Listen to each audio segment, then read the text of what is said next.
7 o'clock in St. Louis, and you are listening to The Morning After on 101 ESPN, a program presented to you by Brown and Crouppen. And why don't you just sit in and watch it today, Doug, at youtube.com/TMASTL, and you can interact with the Michelob Ultra chat where the Bridgeton landfill fume huffer says, gents.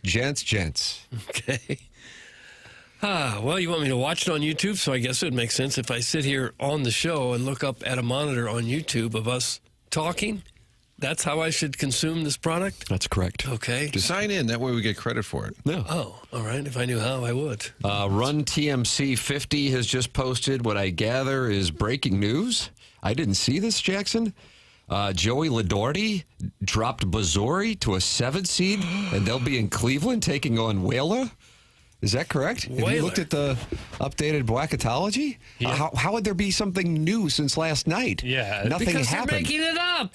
They're making it all up. I think this time of year, doesn't he crank them out more often? Isn't there? It was updated this morning at 1:44. But what happened last night that would change where it was yesterday? Closer look at the metrics. Caleb All right, Grill won I will 6th man throw. of the year in the SEC. I'm trying to confirm as we speak. There's 68 teams in this tournament, and so I'm looking through This that. is stretching. Yeah, This is a 7 seed delay against tactic. I don't know if you 7 seed recognize it. against Baywa. They are 7 seed against Baywa? And if they- Thank you, Run TMC 50. And if they were to beat Baywa, they would take on either Central Connecticut or Michigan State. Tommy Izzo. Oh, Tommy Izzo. Not happy with the Michigan players, not let his players kiss the floor. Eddie Slatzig. Dusty May. And that means Illinois is now a lower seed, better seed, I got higher them as a seed. 6 seed. They're a 6 seed They're in this playing- tournament against Vanderbilt. Doug, they're going to Milwaukee. We don't It's know kind where of they're nice for the going. folks in Champaign. That's an easy drive. But we don't know where Well, no, they're according going. to the bracketology. And if they win, they'd play Buzz Williams. That means they put Buzz back in Milwaukee, where he left and kind of pissed off the Marquette people. Take the three-piece to go to Virginia suit. Tech? Yes. What was that about? And took a pay cut. What was that about? I actually have to tell you, I'm curious. Doug, this is a moment for me. Okay, a moment for Tim, as opposed to the rest Yeah, of as the opposed show. to the last 21 years. Martin, answer Timmy's question. So in 2014, Buzz apparently had been sideways with the athletic director, just wasn't on the same page. Got the AD fired at Marquette. So everybody said, okay, wow. wow. So he's got all the juice. Not allegedly. Yeah. Let's say allegedly. And then he gets the AD fired, and then he leaves anyway. Just said he wasn't happy and goes to Wow. Virginia Tech, of all places, took a pay cut just to get out, and then ultimately got the A&M. He's a great coach. Obviously, he's a great coach. But do you think the tourney Jackson is just buzzed you. doing that on purpose? Sending What was the Buzz buzz back to about? Milwaukee. Buzz Williams. I got it. We're talking about Buzz Williams. I figured a nice little buzz. All right, we're back. Did you take your Adderall today? I'm going to be That nice. was a stunning moment on this presentation. Doug, the listeners, they cycle on, they cycle off. Sure If you're they in do. your car at 7 o'clock, there's a good chance you're not able to listen at 9:30, although we appreciate the TMA listeners who listen for all 4 hours, all while passionately supporting the program throughout all 4 hours. Jackson just did a head nod. I caught it out of the corner of my eye. SIUE's playing Quinnipiac. I don't know. Is it Quinnipiac or Quinnipiac? Quinnipiac. Are they going That's to do a how you poll? say it. Are they the pollsters, Quinnipiac?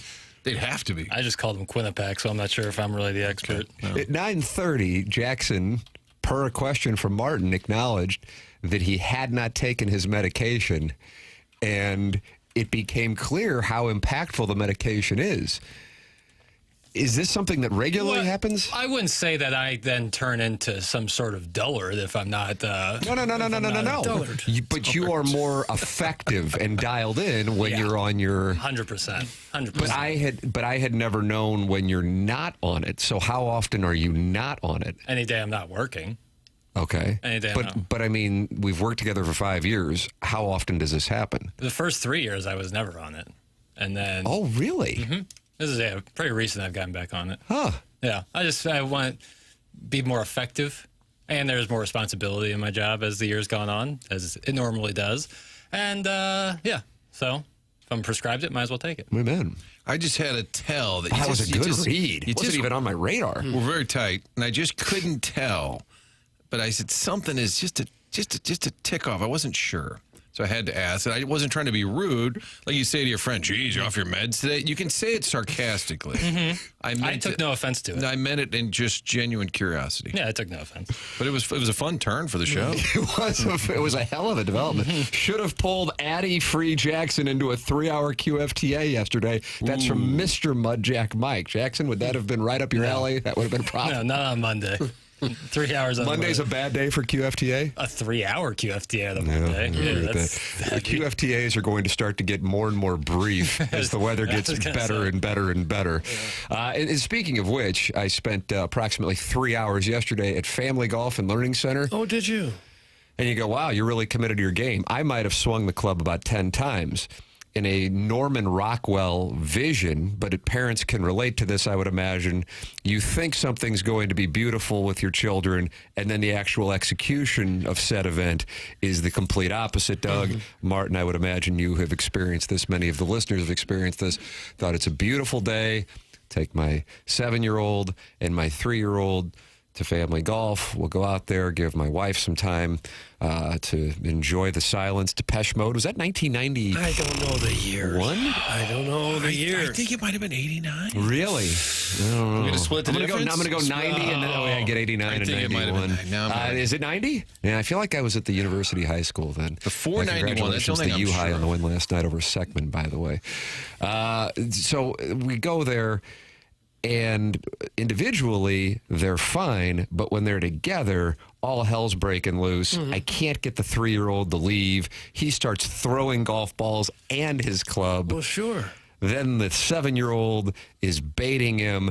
And at this point now, I feel like I'm going to get blackballed from Family Golf. And I don't know if they have a board meeting where they get together and they kick out people at Family Golf, like it's we're also members at St. Louis and Log Cabin and Bogey Club. No, but they could make an exception for your family. And in this case, I think we should have been removed from the premises. I was apologizing to David Betts was there, his brother Adam, who owns it, and we were talking, and I said, I think it might be a good time for you guys to just kick us out. All hell was breaking loose, and I lost it. So if you were at Family Golf and Learning Center yesterday, I would like to apologize for the display that was put on by my family, and we understand if we need to be removed from the club. Thank you, and God bless you, and God bless these United States of America. They weren't threatening to fall off the upper deck of the driving range. No, I keep them from the upper deck of the driving range because I do feel like that's about 50-50. What happened to my kids? They were so out of control at that age. You don't know match play like Tim. It is embarrassing when your kids act up because when other people do it, you're like, control your kids. And then when it happens to you, you're like, oh, dear, get in the car, get in the car. I couldn't do anything. I couldn't do anything because if I grabbed him, then he began to violently flail. Oh, he's like a protester. Social services. I just got a text from a buddy that says, tell the guy talking to control his kids. I was there and know what he's talking about. So it's making its way around the area. There you go. Damn, the guy who's talking. Real quick, Friend of the show. KG went to Seckman, right? Jaguar. Fight Jaguars? And SLU played Seckman last night. Did you two go to the ball game? I went right from 3 hours at Family Golf and took the boys to St. Louis U-High. We didn't even realize we had a KG Tim showdown. Did the guy really say the guy talking? He's not a long-time listener. Apparently not. Sports analyst Tim McKernan. Exactly. This is why. Hey, Tim, you really are perfect. I also have Depeche Mode, Enjoy the Silence on my gym playlist. Tim Perfect McKernan, that's from Eric in the Central West End, which is a reference to Tony La Russa calling Albert Pujols Albert Perfect Fools. And Jackson was not a fan of the skipper's nicknaming ability. It's not even a nickname. It's like a weird description of somebody. Chairman Stephen Wildwood has sent in a screenshot that they better change their marketing because their marketing is me and one of my sons, Doug. When we were playing in the little parent-child tournament last year. No, if anything, I owe that to them after the debacle yesterday. I mean, debacle. Well, you cannot discipline a kid in public anymore, or you will be visited by the Department of Family Services. Right? Oh, yeah. You can't swat him on the backside or anything to get him to behave, or who knows what's going to happen. You just got to sit there and take it, or go home, I guess. Well, that's what I was trying to do. Mm-hmm. But the 3-year-old was adamant that he had to finish every single ball in the bucket. And when he didn't, he began throwing So when the balls. he puts on the green jacket, what a story that will be. You kind of wanted a Frank voice there. Just a tinge. I picked up a tinge of By it. the way, Tim and I are splitting the pot. Enjoy the Silence was recorded in 1989, released in 1990. All right. Yeah, I think we both get to collect on that. Yeah. Depeche Mode, Doug. Mount Rushmore of Depeche Mode. Personal Jesus, Enjoy the Silence. I feel like I know more, but I can't name them. Jackson will play Depeche Mode, returning from commercial breaks on today's program. Jackson, why don't you tell the people what's coming up on this Stiefel dossier? We have John Kelly, 8:15, talking Blues hockey. And then 9 o'clock, Brian Barone, head coach, SIUE Cougars. Barone, yeah. Barone. My apologies. Sorry, I was trying to quiet it slightly. If you're on your Adderall, Soprano you got my style. support. We just don't pronounce the last syllable. Sorry. I'm looking forward to Sopranos. What's that? Who did that in Sopranos? Oh, every time they talk about it, like mozzarella, like they just don't say like the last part of it. Gabagool, you know. They just never say the end. I'm really looking forward to talking it over with him. And they are a 16. We should ask a coach. Are they in the still in the 16? Yeah, with this this is updated bracketology? Quinnipiac. That's the Quinnipiac Bobcats in a 16 game. Winner advances to play Duke. God, so they might get a chance to play Duke. It would be interesting to ask a coach of a D1 program, do you look at bracketology? Yeah. And I would love, and even Duke, North Carolina, do they just they probably do just for Just fun. for fun, yeah. By the way, the Mizzou bracket, where Missouri's in, Doug, they're going to Cleveland if you wanted to book hotel rooms. It's a different city every day. Illinois is a 6 seed. If the two advance to the Sweet 16, Missouri and Illinois would play each other. He's got them in the same. According to the Atlanta bracketology, Atlanta Regional. Mizzou, Illinois, Doug, they're on a collision course. They've already played this year. Well, they're on a collision course. We would have to go. I think the program has to be live from Atlanta for the Sweet 16 matchup between Missouri and Dillador. It could be opening day, the 27th. Oh, that's what it would be? Oh, then you are absolutely not able to go. I've already got my red tie laid out. Do the old still call in to complain if you don't wear a red tie on the local news? I feel like they would probably email here. That was the Chuck From Marlowe. an AOL account? Yeah, Chuck Marlowe's first Cardinals home opener. He's just wearing a suit, looks sharp. Bunch of emails. Who is this guy? Where's his red? He's like, Jesus, next year I'll dress like freaking Santa. I think it's still I'm a thing. not necessarily a big St. Louis fan, like Cardinals fan. Come on, Charlie. What's the context of that? Well, I agree. Can I tell you, I was watching the Cards and Mets last night. SNY, which has a fun broadcast, as you know. They have a great broadcast team. So Gary Cohn was not on. It was the Cat of New York was doing, their pre- and post-game guy was doing the game. The Cat of New York was Kevin Burkhardt 17 years ago. Hired by Fox from the pre- and post-game role. Wasn't even doing play-by-play for the Mets. Hired by Fox. But the current Mets Cat, we'll call him, doing the game with Keith Hernandez and Ron Darling. And it was fascinating because the whole game, they were trying to figure out the Cardinals. You could tell. They were literally saying, well, this guy, I guess, could come out and have a decent year, and it's kind of strange to figure. And then Ron Darling said, well, they finished second last year. And Hernandez goes, yeah, but they were buried. They were way out. And they just kept looking at the team and say, well, they got Gray. He's a pretty good one. Who else do you got? They were kind of going through the roster, and they seemed genuinely kind of like confused, like, who are they? And then on the other side, they've got Juan Soto. You think about the Cards offseason of shedding payroll or attempting to. Michael Hellman. And then the other team adds a guy for $765 million, and he, of course, goes deep. But I also told Jackson there's a clip. I don't know if we can find it. I tried. Jackson was trying to find it. I know that. I tried. It's a little random. Well, it's SNY was talking about the Cardinal Cowboys. Yes. right. So what stinks is like when whatever team is at home does the broadcast, and I don't have access to SNY. I don't have MLB TV. Yeah. I don't have. If it was on FanDuel Sports Network, I could get that because they post whole game Sure, replays. and I don't blame you. couldn't get it. I pointed it out because it was funny. So they talked a lot about the Cardinals, trying to figure out, and they said, boy, this Luken Baker, he's a big kid. They were literally like discovering the Cardinals as the game was going on, and I found it fascinating. And then one inning, the play-by-play guy said, oh, look, he said, the Cardinal Cowboy is here. And I'm thinking, how in the hell would the Mets guy know who that is? I'm sure they see him at every Cardinal game when they're they here. zoom in, and it says on his gear, Cardinal Cowboy. In case there's a confusion. And then they kind of said, you know, Seems like he's kind of forcing it a bit. They started to kind of call him out. And remember Grimace became a thing for the Mets last year? Grimace. And they said, well, at least Grimace, he didn't seek the attention. This guy seems like... Oh! Gosh. They said, Stop giving us the business. Became a lot of SNY fans in the St. Louis area right they there. kind of went after the Cardinal Cowboy for seeking attention, and they spent about a minute on it. Take a listen to this, Martin. That's him. What's not to like about that? It was highly entertaining. Doug, your Cardinal averages, and again, I know you don't recognize the batting average, but I'll just give them to you. Well, I do usually. After last night's 8-0 issue, Griffin Canning, formerly of the Angels, shutting them down with 5 strikeouts over 3 2/3. The Cardinals got 1 hit off of him. Mason Wynn is hitting $103. He had 2 Ks last night. Brendan Donovan's hitting $150. He had a K last night. Alec Burleson in Jackson, you've determined he is a friend of the show? Yes. He is hitting $250.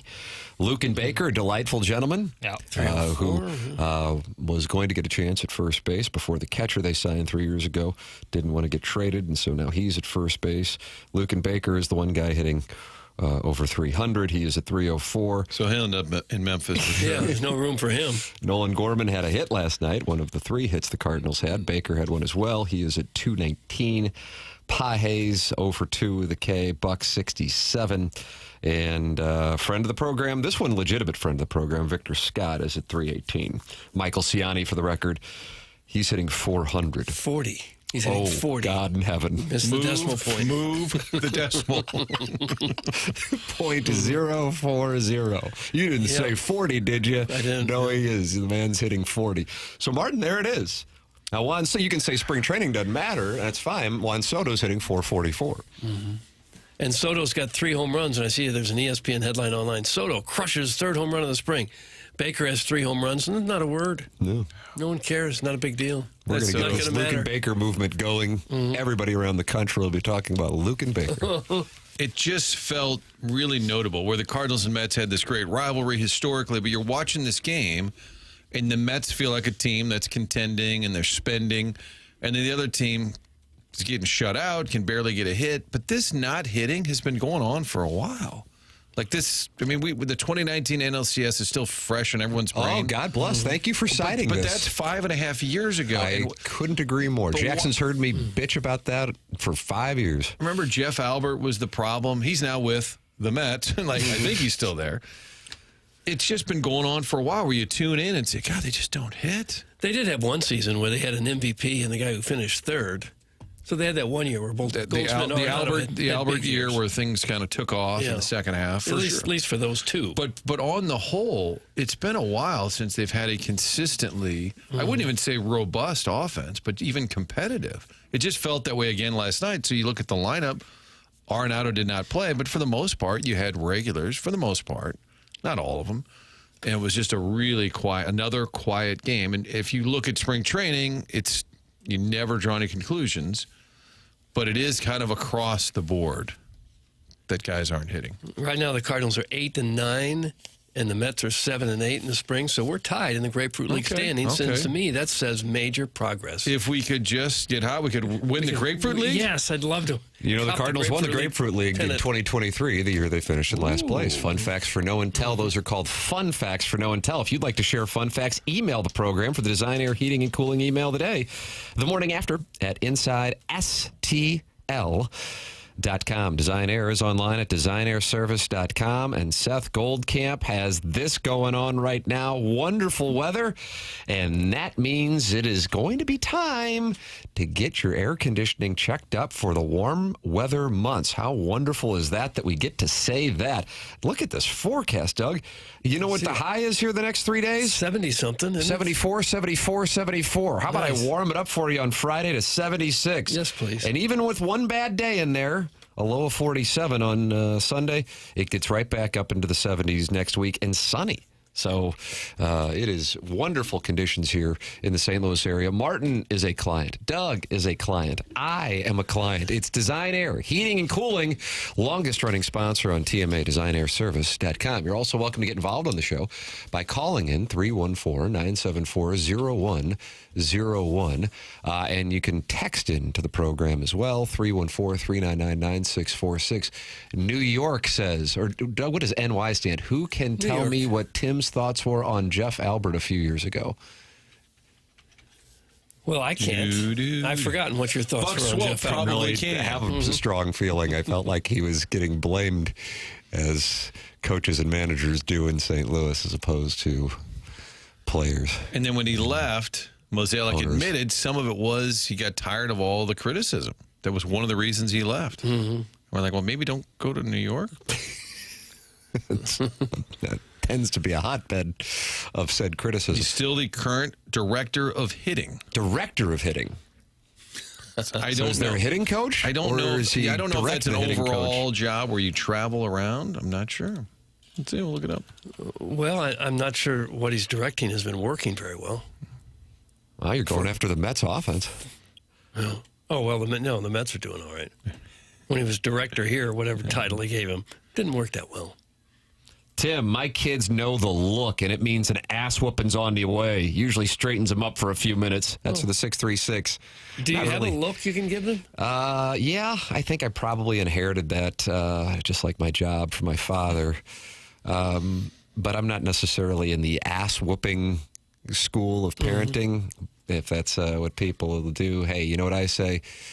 God bless you and God bless these United States of America. That's what you tell your kids when they're misbehaving? No. God If parents, I don't get into the judging parenting thing. Okay. So if that's people's thing, hey, to each their own. But that's not what I'm doing. In part because I think at this point my kids could beat the hell out of me. Oh, they could. Together or individually? I think so. Individually. We don't kink shame or parent shame on this show. That's exactly right. And we are pro-liberty also. Eric Chavez, by the way, is the hitting coach of the Mets. Eric, they have two. So there's a director of hitting and then there's a hitting coach. So I guess he has more of a roving role. Eric Chavez and Jeremy Barnes are both listed as hitting coaches for the New York Mets. They'll do, if Soto has a big year, you got to credit them, Doug. He didn't do the job. It wasn't anything I did wrong. Well, he didn't do the job. He's had a big year almost wherever he goes. Oh, well, I'm a little bit depressed thinking this is going to be another long, uninteresting season. What makes you say we that? Shouldn't. Well, because they haven't got much. Really?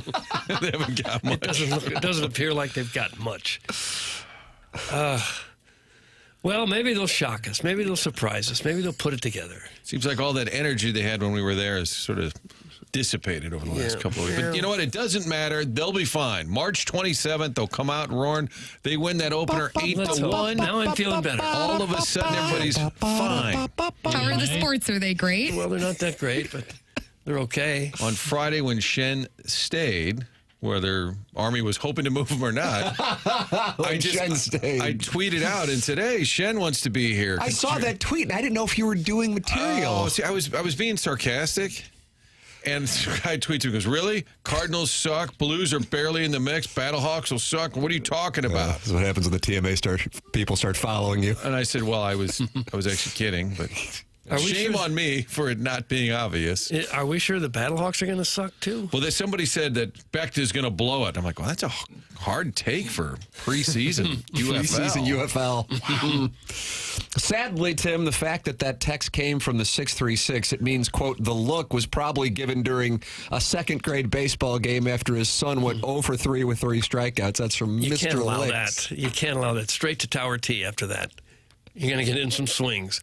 You cannot go 0 for 3 with 3 Ks. So I'm trying to interpret the text. Mr. Licks is suggesting that in the 636, if a child performs poorly in second grade baseball, that means a parent stares down his child? Is that what that means? He certainly should. Beaten later, maybe? Is that the look? Is that the implication? No meals for a week. You're walking home. Beaten. You made an out, so you're beaten at home. Well, actions speak louder than word down. What do they speak louder than? You know. Did he forget the word words? I think so. Actions speak louder than blank. I feel like we're watching Wheel of Fortune, and nobody can get it. Unbelievable. Was that the plowboy doing John Kelly? Yeah. I don't know. It must have been. I think so. Maybe we could play that for John at 8:15. Yeah, what do you think of the impression? I don't know. Guys, the director of hitting is tasked with hitting special projects. That's from Shooter McGavin. Is Martin paying tribute to Iggy by bringing up his run-ins with burner accounts on Twitter? That's from the guy, I think, one of the guys you're sideways with in the text inbox, Martin Kwame Voyukis IV. Billikens waiting for their opponent on Thursday. That's a 1 p.m. start. I call him Kwame Caesar Voyukis because he's the Dan Caesar. He provides critique of the show, mostly the guests that are booked. If that kid isn't making solid contact, he's in a backyard and the dog's inside. That's from Diddles the Piddles. He is from the 636, and I guess this is a thing. So if your child is striking out, that you give them the look in the 636. I didn't know this, but Mr. Licks. Are they going to play baseball? Your oldest, is he playing baseball this summer? Yeah. Okay. Plays all the way out. And if he strikes out, what do you do? Stare him down, I guess. Yeah. Let him know. Yell from the bleachers? Let him know I mean business. How's your slide piece? Right. Get your nose right up against the fence and start screaming at him as he Start berating walks him? from the home plate back to the dugout. Oh, Doug is the Wizard of Crestwood. Did you ever have to calm parents down? Did they ever get on you? My read on this before Doug answers is there's no way in hell. It's just not Doug's personality. Well, I mean, I wonder if parents called him up and said, "You're not playing my kid enough," or they're screaming from the stands. Do you ever have to I'm manage? still going to say no on that. No, I had a great group of parents with all the kids that I was on. Yeah. Okay. The one thing that hit me when I wasn't coaching was when you're the parent in the stands, the only thing you really care about is your kid getting a fair shot. Well, that's a loser's mentality and explains why St. Catherine Labrador doesn't have the banners that we have at the Garden in St. Gabriel's. But when you're in 3rd or 4th grade, you just want your kid to get a fair shot. Win or lose the game, you want to win, of course, but if you don't and your kid got to play and have fun, that's what you really care about as a parent. So I was always very careful to give everybody as equal a playing time as I possibly could. Oh, you're saying, okay, so not your perspective for your kid as much as you were trying to understand what those parents were thinking. Yeah, and so no one ever got on me. I wanted to make sure I never left a game with someone saying, how come my kid didn't get to play more? Because that's not fair. I always wanted my kids to get equal playing time or fair playing time. So why wouldn't you want that for everyone else? People write a check to play, so they deserve to get in and play. I thought what Doug was saying is he's the parent who gets in the car. Sorry, Billy, we lost 10-1, but you got 2 hits. I thought that's what you were saying. No, okay. I'm saying at the little kid level, everyone's got to play. Sure. What's the age when you get maybe like 6th grade? It's almost high school before you get to that. Well, then how are you going to win the St. Gabriel 7th grade tournament? Well, bring your own refs. Oh, my God. Now Martin's going to get that's the sued. answer right there. Now Martin's going to get sued. I mean, for some of these select teams, baseball, hockey, soccer, it costs thousands of dollars to play one season. And if you write a check like that, your kid sure as hell better get to play. But aren't the big checks for the select teams where you're paying, like the CYC is... And I understand select means something different now. Well, yes. Than it used to mean. Okay, I shouldn't even say select. That's almost everybody but the CYC teams. Club is a better word for it. Your kid's on a club team because you signed him up and you wrote the check. But the CYC... That's the lowest level, right, really. I'm saying it's $100. That's for everybody. That's where I was saying you probably feel more obligation to play them, right? At the CYC level. Well, I felt it at every level. Oh, you coached a select team? Up until they got to high school, I did. And those were like club teams? Or yeah, a couple of them were. Yeah. No, still, if you're going to spend a couple $1,000s, the kid's got to play. And how do you fill the void of your athletic career from your youth if your kids aren't successful? Well, it wasn't that much work. Berate the refs, and then you realize they're 12. How do you look at a kid sitting on the bench the whole game? You can't do that. How many pan coins you got, bitch? How about that? That's what I tell the parents. Guys, Licks didn't have a dad to help him play baseball. He was too busy getting pegged by the local hot wife. That's from Mr. Siders. What does that mean? Boy, Mr. Siders, this guy. Jackson just gave It's like sad. That text is... Which part? Well, imagine like the kid is like wanting to have a catch with his dad, and he's getting pegged. Yeah, I mean, just not being there is tough. Like the dad was. He's barely getting pegged. That's what the text said. That's like, I feel bad. So the scenario laid out, which I believe was hypothetical, made you sad. Well, it's like some sort of bizarro Field of Dreams moment where he comes back out of the cornfield. It's like, and he's just been pegged? Well, he's like, sorry, I can't even say it. F that, Doug. If the kid sucks, you make him cry. That's from the 314. I don't think so. It's really not till about 9th grade, I think, when teams start playing for keeps, and guys, if they're just not good enough, sit on the bench the whole game. But until then, you can't do that. You don't know who's going to develop into a player and who's not. Well, give them a long runway. That's how you find out. I feel like they did a pretty good job up until that high school point of, like, if there's too many guys, like, creating 2 different teams. So that, like, let's say for basketball, you had 8 guys on a team, so, like, you were going to get playing time. You didn't have 14 guys on a team, and 6 of them aren't playing at all. How about this? This is from Cal Kennedy, which is like Mike Krzyzewski texting me. He says, CYC playoffs, they add 2 timekeepers, 1 for each team, and you track the playing time for each team. They must play 25% of the game. Yeah. Boy, that is definitely different than it's what I been grew that way up for a with. while. Wow. I think it was always part of the rules. I don't know you coach, that's the deal? Well, it was always part of the rules. I don't know that it was always that well enforced. I mean, our team this year, we had 7, 8 kids, so it was easy. You were constantly rotating. A couple of years ago, we had 15, so we would just do 5 at a time. You 5 go in, you 5 come out. Even 25% is not enough. The kid's got to play. Do you realize we went from talking about how the Cardinals might be really bad to coaching 6th and 7th grade sports? Well, when you look back on it, if you look back on it a year or 2 later, you don't even remember if you won that game in the middle of November, a meaningless basketball game. But the kid's going to remember whether he had a good time, whether he enjoyed his friends, enjoyed the game, got to play. That's all that really matters at that age anyway. I mean, in the 7th grade tournament at St. Gabriel's, we were up 26-24 against St. Charles Borromeo, and then we wound up losing 52-30, and I haven't slept well since. Really? You went cold in that second half? How many points did you score in the first half? 26. And how many total? 30. I think it got a little lopsided there. Oh, lopsided. I get it. Let's do that now. Was it a road game? Had to be. 4 points. What happened? Wow. Jackson's laughing. Oh, my God. The basketball savant is See what I'm mocking talking about, you. Doug? People care about the results. Look at Jackson over there. He's letting himself. Was it a half-court trap that just befuddled the coach? Couldn't figure out how to break it? This guy's out of line right now. He's out of line. First the Adderall thing yesterday, and now he's laughing at my 7th grade basketball team. 4 points. The coach is probably furious. It's a heck of a defensive effort. Do you realize I could say, hey, Jackson, Mike Krzyzewski's on the hotline right now. And he'd say, I'm sorry, what? Tim gives a basketball score from 30 years ago, and you dissected that they scored 4 second-half points immediately. It's funny. And now he's like sitting on a Sibian. He's so happy. It's funny. My very brief coaching career in Columbia got my team to the championship game, and it was against my other buddy who was also a coach, and so we had all of our friends come out to the game. My team put up 2 points in the first half. It was 25-2 in the first half. I look at all of them, I said, you're embarrassing me. A lot of that is coaching. Yeah. Hey, Siders, shut your trap. Your bank account probably hasn't even sniffed a second comma, let alone a single one. Bye. That's from Mr. Licks, Doug, and now we're wealth shaming. Second comma. We don't parent shame, but we wealth shame. Apparently So that you need is. $1 million to have 2 commas, right? Jackson's got that trust fund. Well, yeah. And he can't touch it until 30? 32. 32. It's an aggressive move. Yeah, I got, because that 999,999 is just 1 comma.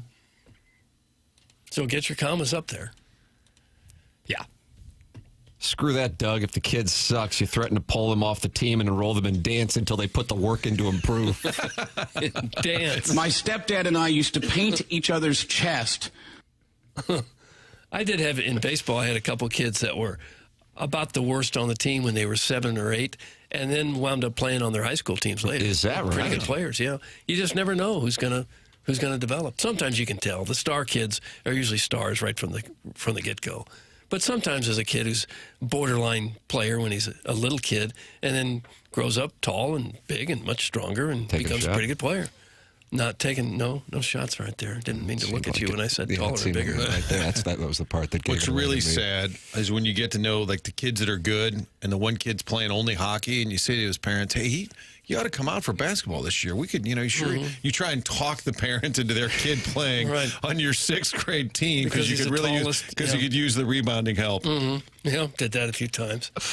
Yeah, St. Gabriel's has kids commuting in from St. Charles. Flying in from Kansas City. Anything for a banner. That's what we do. Fast times when Spicoli rolls in smoking pot and the car next to him is Forrest Whitaker in like a Trans Am. And Spicoli's buddy says, wow, he really goes to school here? I thought they flew him in for the games. Licks, if you've got 2 commas in your checking account, you're financially illiterate. That's from the self-made stay-at-home Ledoux mom and Doug. Our wealthy listeners are going back and forth at each other in the Air Comfort Service text inbox. 2 commas makes you financially. So if you have $1 million or more, you're financially illiterate? I think the self-made stay-at-home Ledoux mom, and I'd have to yield to Mark Hanna of Evergreen Wealth Strategies, is saying probably the checking account isn't the place where Mr. Lick should have his 7 figures. Oh. But again, I don't know. I'm just a meat and potatoes guy. Yes, you are. And just doing my best to... You're homespun. Thank you very much. Hey, let's come on over to Tim's house and we'll have some meat and potatoes. That's what goes on. Email in the Design Air Heating and Cooling email today. That comes your way at 10:50 on the Stiefel dossier.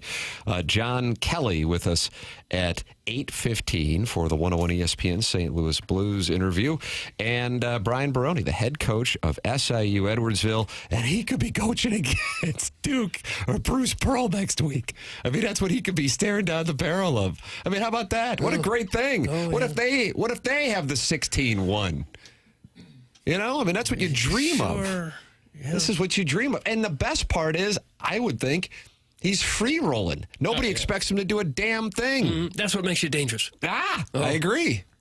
Do you like being a 16 because you get a chance to win a game? I would. Absolutely. I really would. Because you're saying you got to play the 16. And then you got to go against the 1. But you do get the national spotlight. You're the only game going. You get a chance to go up. And especially these 2 teams, assuming that they would go up against Auburn or Duke. I mean, you're talking about 2 of the better college basketball teams of the last decade. Would you agree with that, Jackson? I mean, these 2 are in a different class than what we've seen. So, yeah, man, that's got to be a thrill. And for his players to have that opportunity, that's awesome. So he's going to be with us at 9 o'clock on the Stiefel dossier as well. Tim McKernan, Doug Vaughn, Martin Kilcoyne, Jackson Burkett with you. This is TMA, presented to you by Brown & Crouppen on 101 ESPN.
Doug, you wanted Depeche Mode? You got it. Okay, thank you. It's TMA 101 ESPN and youtube.com/TMASTL. Tim McKernan, Doug Vaughn, Martin Kilcoyne, Jackson Burkett with you on the program. Chairman Kurt Manning, the Collier and Thompson phone lines. John Kelly will be joining us at 8:15. And SIU Edwardsville coach Brian Barone with us at 9 o'clock as his Cougars get ready for the NCAA Tournament and potentially a matchup with War Eagle or the Duke Blue Devils. Could everybody around the country be talking about SIUE in the next 10 days? I think it'd be fun. Wouldn't it? Everybody in the country would be rooting for them, too. Better believe it. Like St. Peter's, a couple.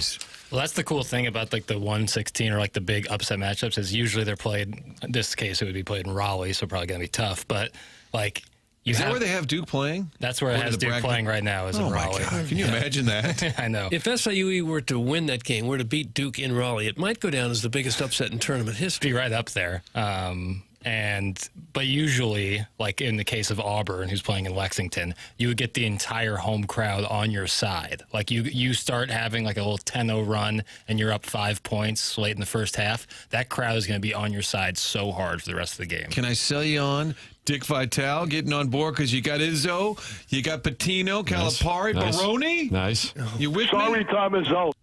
Sorry, Tom Izzo. I got a new guy. The Dish, Brian Kunderman, said not to make your Barone interview about SLU, but Coach Schertz is tight with Barone. They is that right? Yeah, so I said, maybe he wants to drop by as a co-host and talk it over with I him. said, sorry, Brian, I was going to make the whole interview about Marquette. Sorry. Always goes back to Marquette.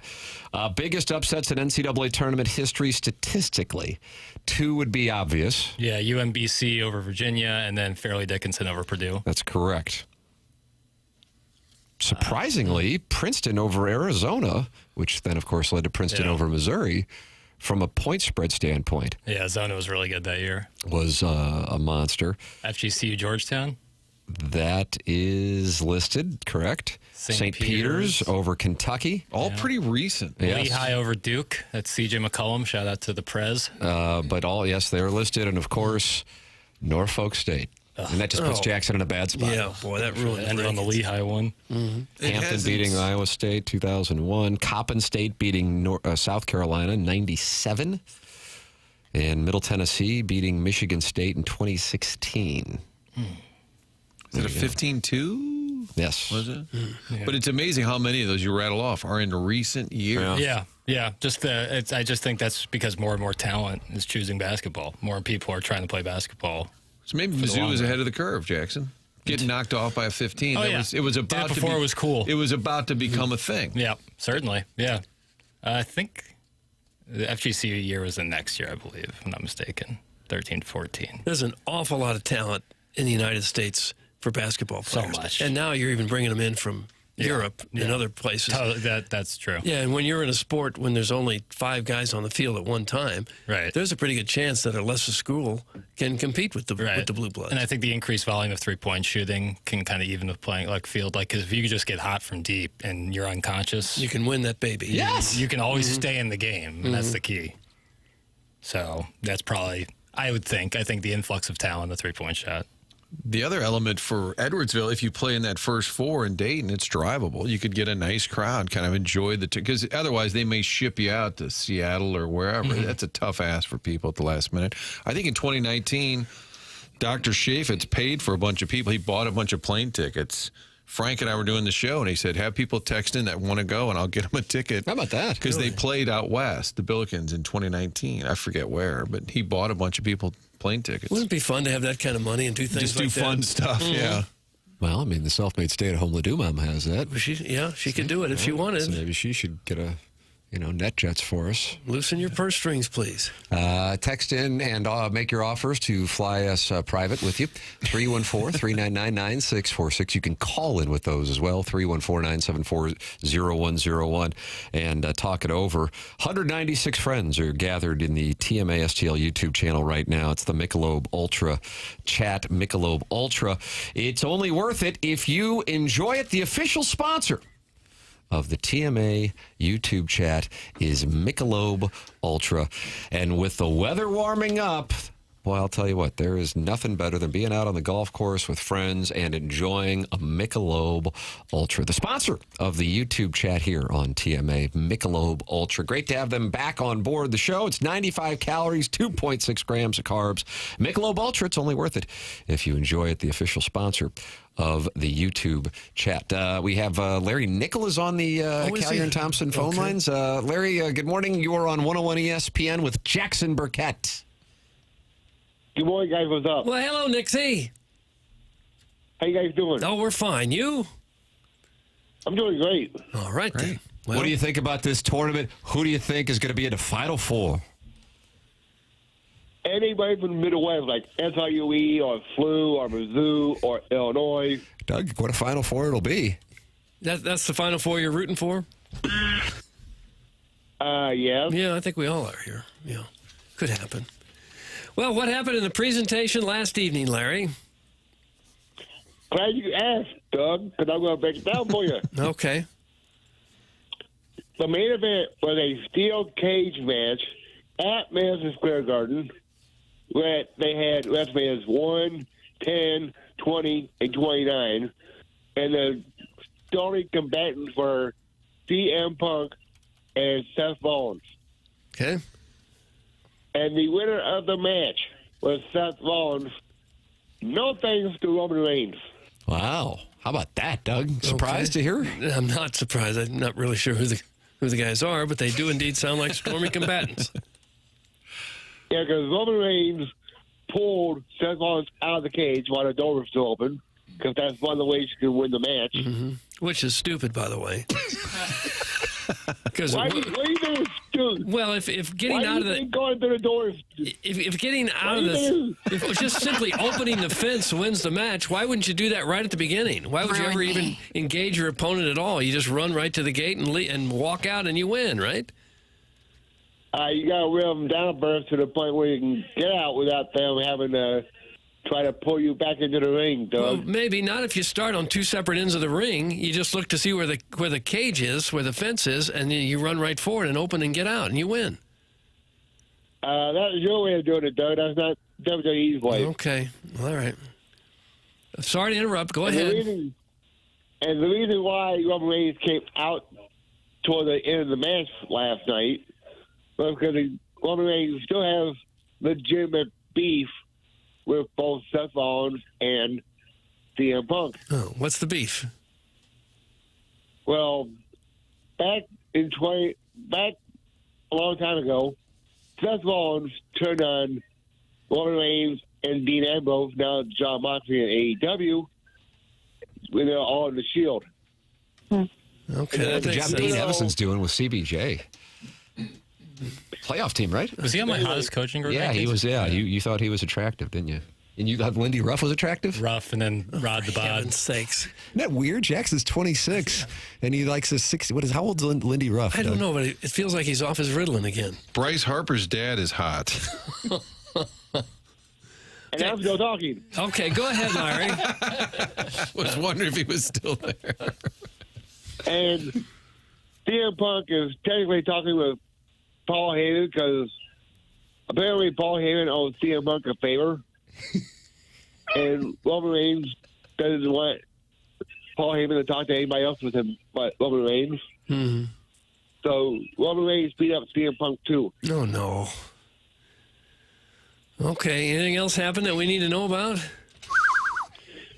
Well, Michael Cole was interviewing the new Women's World Champion, Io Sky. Then out comes Bianca Belair. Then here comes Rhea Ripley. Rhea Ripley and Bianca Belair get into an argument. And Io Sky was being disrespected. So she slapped both Rhea Ripley and Bianca Belair in the face and left the ring. Okay. Slapped him. Larry, when's the last time you missed when's the last time you missed a Monday night show? I don't know. Flip that off.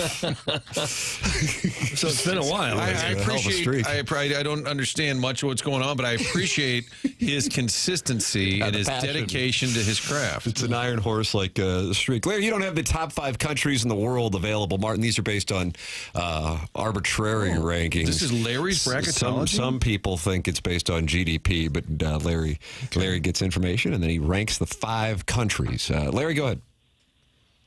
Okay, number 5 will be Croatia. Yeah, I thought so. Croatia. Okay. Apparently a wonderful spot to travel. Doug, did you hit Croatia? Yes, I did. Beautiful city or country. Really nice. Number 4 will be England. Okay. Number 3, Italy. All right. Big Europe day. There it is. Number 2, Canada. Okay. Hold on. Let's Number 1, United States of America. Yes. Still there. Take a listen to this. Ladies and gentlemen, there's Keith Hernandez. Here comes Daryl Porter. And oh, look, it's Mike Ramsey. And he has a perm. Yep. That's what this song was about? That's correct. Mount Larry, Rushmore of is TV. Ukraine ever cracked the top 5? It will sometime. Okay, there you go. I just wanted to know. Yeah, he's very bullish. Larry, God bless you and God bless these United States of America. Yeah, God bless America. He is Larry Nickel with us here on the morning after, and really fun to see Italy and England making their move. I miss when Larry combined North and South Korea in the number 2 slot. Free the Koreas and, of course, free Perk. Thanks. That's from the number 1 Asian intern, Brian Henshin, possible burner. So he's texting in. He says he's a possible burner. May or may not be Brian Henshin. Even though... He writes and covers the Indianapolis Colts and the Indianapolis Star Tribune. You can get involved on the program by texting in 314-399-9646. You can call in like Larry did on the Callier and Thompson phone lines, 314-974-0101. And you can email in as well the morning after at InsideSTL.com. Brown and Crouppen is the presenting sponsor of the show online at brownandcrouppen.com or by calling 314-222-2222. That's Brown and Crouppen. If you're in a spot where you're going to need the services of Brown and Crouppen, wouldn't you want to be working with somebody who's local, not an out-of-town firm? Brown and Crouppen has been local, founded in St. Louis in 1979. They've been doing it here for 45 plus years. It's Brown and Crouppen with Terry Crouppen, Andy Crouppen, and Ed Hermann is going to join us coming up. Who is he? In the 8 o'clock hour. Brown and Crouppen online at brownandcrouppen.com or by calling 314-222-2222. Remember, the choice of an attorney is an important decision and should not be based solely on advertisements. Tim McKernan, Doug Vaughn, Martin Kilcoyne, Jackson Burkett with you on the program. This is TMA, presented to you by Brown and Crouppen on 101 ESPN and the TMA STL YouTube channel.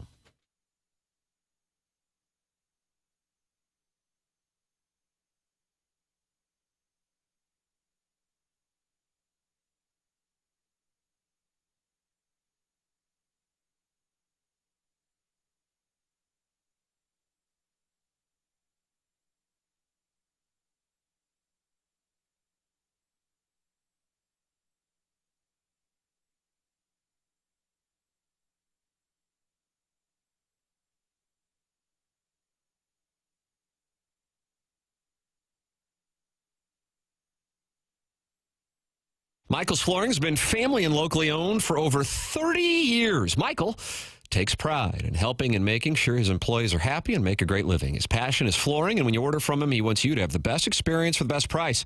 That's why, again, he's making sure he gets the best installers and giving them $7 a square yard, which is awesome compensation in this industry. You can check it out at igotfloored.com. That's igotfloored.com if you're a carpet installer looking to work with Michael at Michael's Flooring. $7 a square yard in compensation. There is a reason he's continued to grow through the 31 years. Employees love working for him as they feel like family, and he makes sure they're taken care of, and this then rubs off on the families buying the product as they know they have the best interest of the buyers. They have it all, but carpet is awesome, and it's back. They have so many varieties of all flooring and have 3 easy-to-get-to locations in St. Louis. It's Creve Coeur, Darden Prairie, and St. Peters. Come see why people are loving getting floored by Michael, and make sure you visit igotfloored.com.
This is Action Jackson with the Sports Center update driven by Johnny Londoff Chevrolet and Johnny Londoff Autoplex. We got Western Coast Conference Championship action tonight right here on 101 ESPN.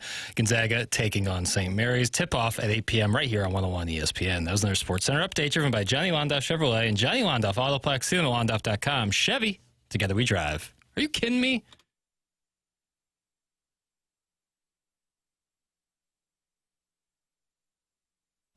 Welcome back. It is the morning after 101 ESPN. The show is presented to you by Brown and Crouppen. Tim McKernan, Doug Vaughn, Martin Kilcoyne, Jackson Burkett with you on the show. And joining us in studio from Brown and Crouppen, Ed Hermann and his son Brody. Morning, gentlemen. Good morning.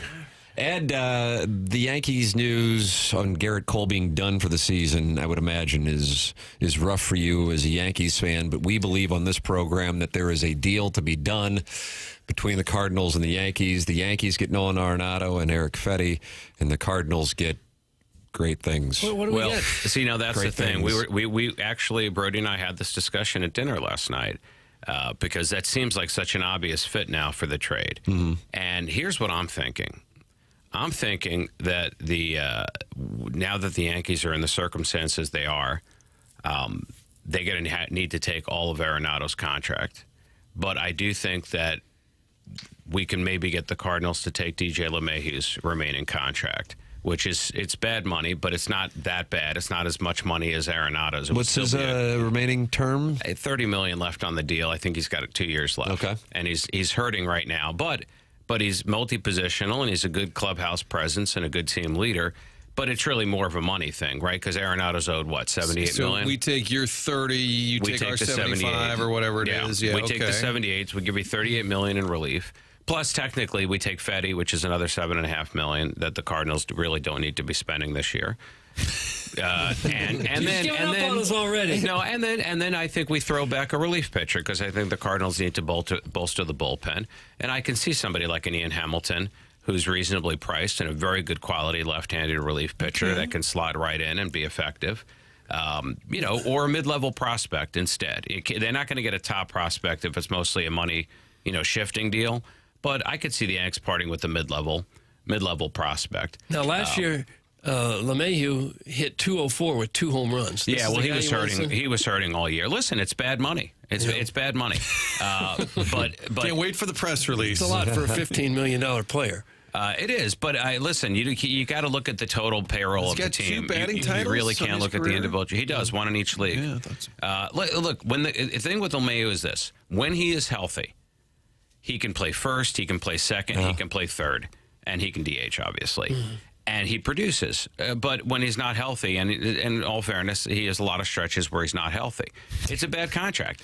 But it's not. It's still a savings. And if you're just looking at the bottom line, they have so many young players on the Cardinals that are making nothing. You just got to, spread it out. It's an amortization across your roster. It's still a big savings. All right. Martin, you accepting this deal? This is really depressing, but I think it might be a match for what the Cardinals are trying to do. Well, save some money. No, the Yankees, that's what they're trying to do. It's sad, but it would fit. Yeah, and from the Yankee perspective, I'm now they're probably quite happy that they didn't trade Marcus Stroman earlier in the offseason they were desperately trying to, because all of a sudden he slots in as a number 3 or 4 now. And he goes from bullpen to 3 or 4. Yeah, how about because that? Luis Gil is going to be gone for the first half of the year. See, last year when Cole went down in spring training, it was only going to be for the first 2 months.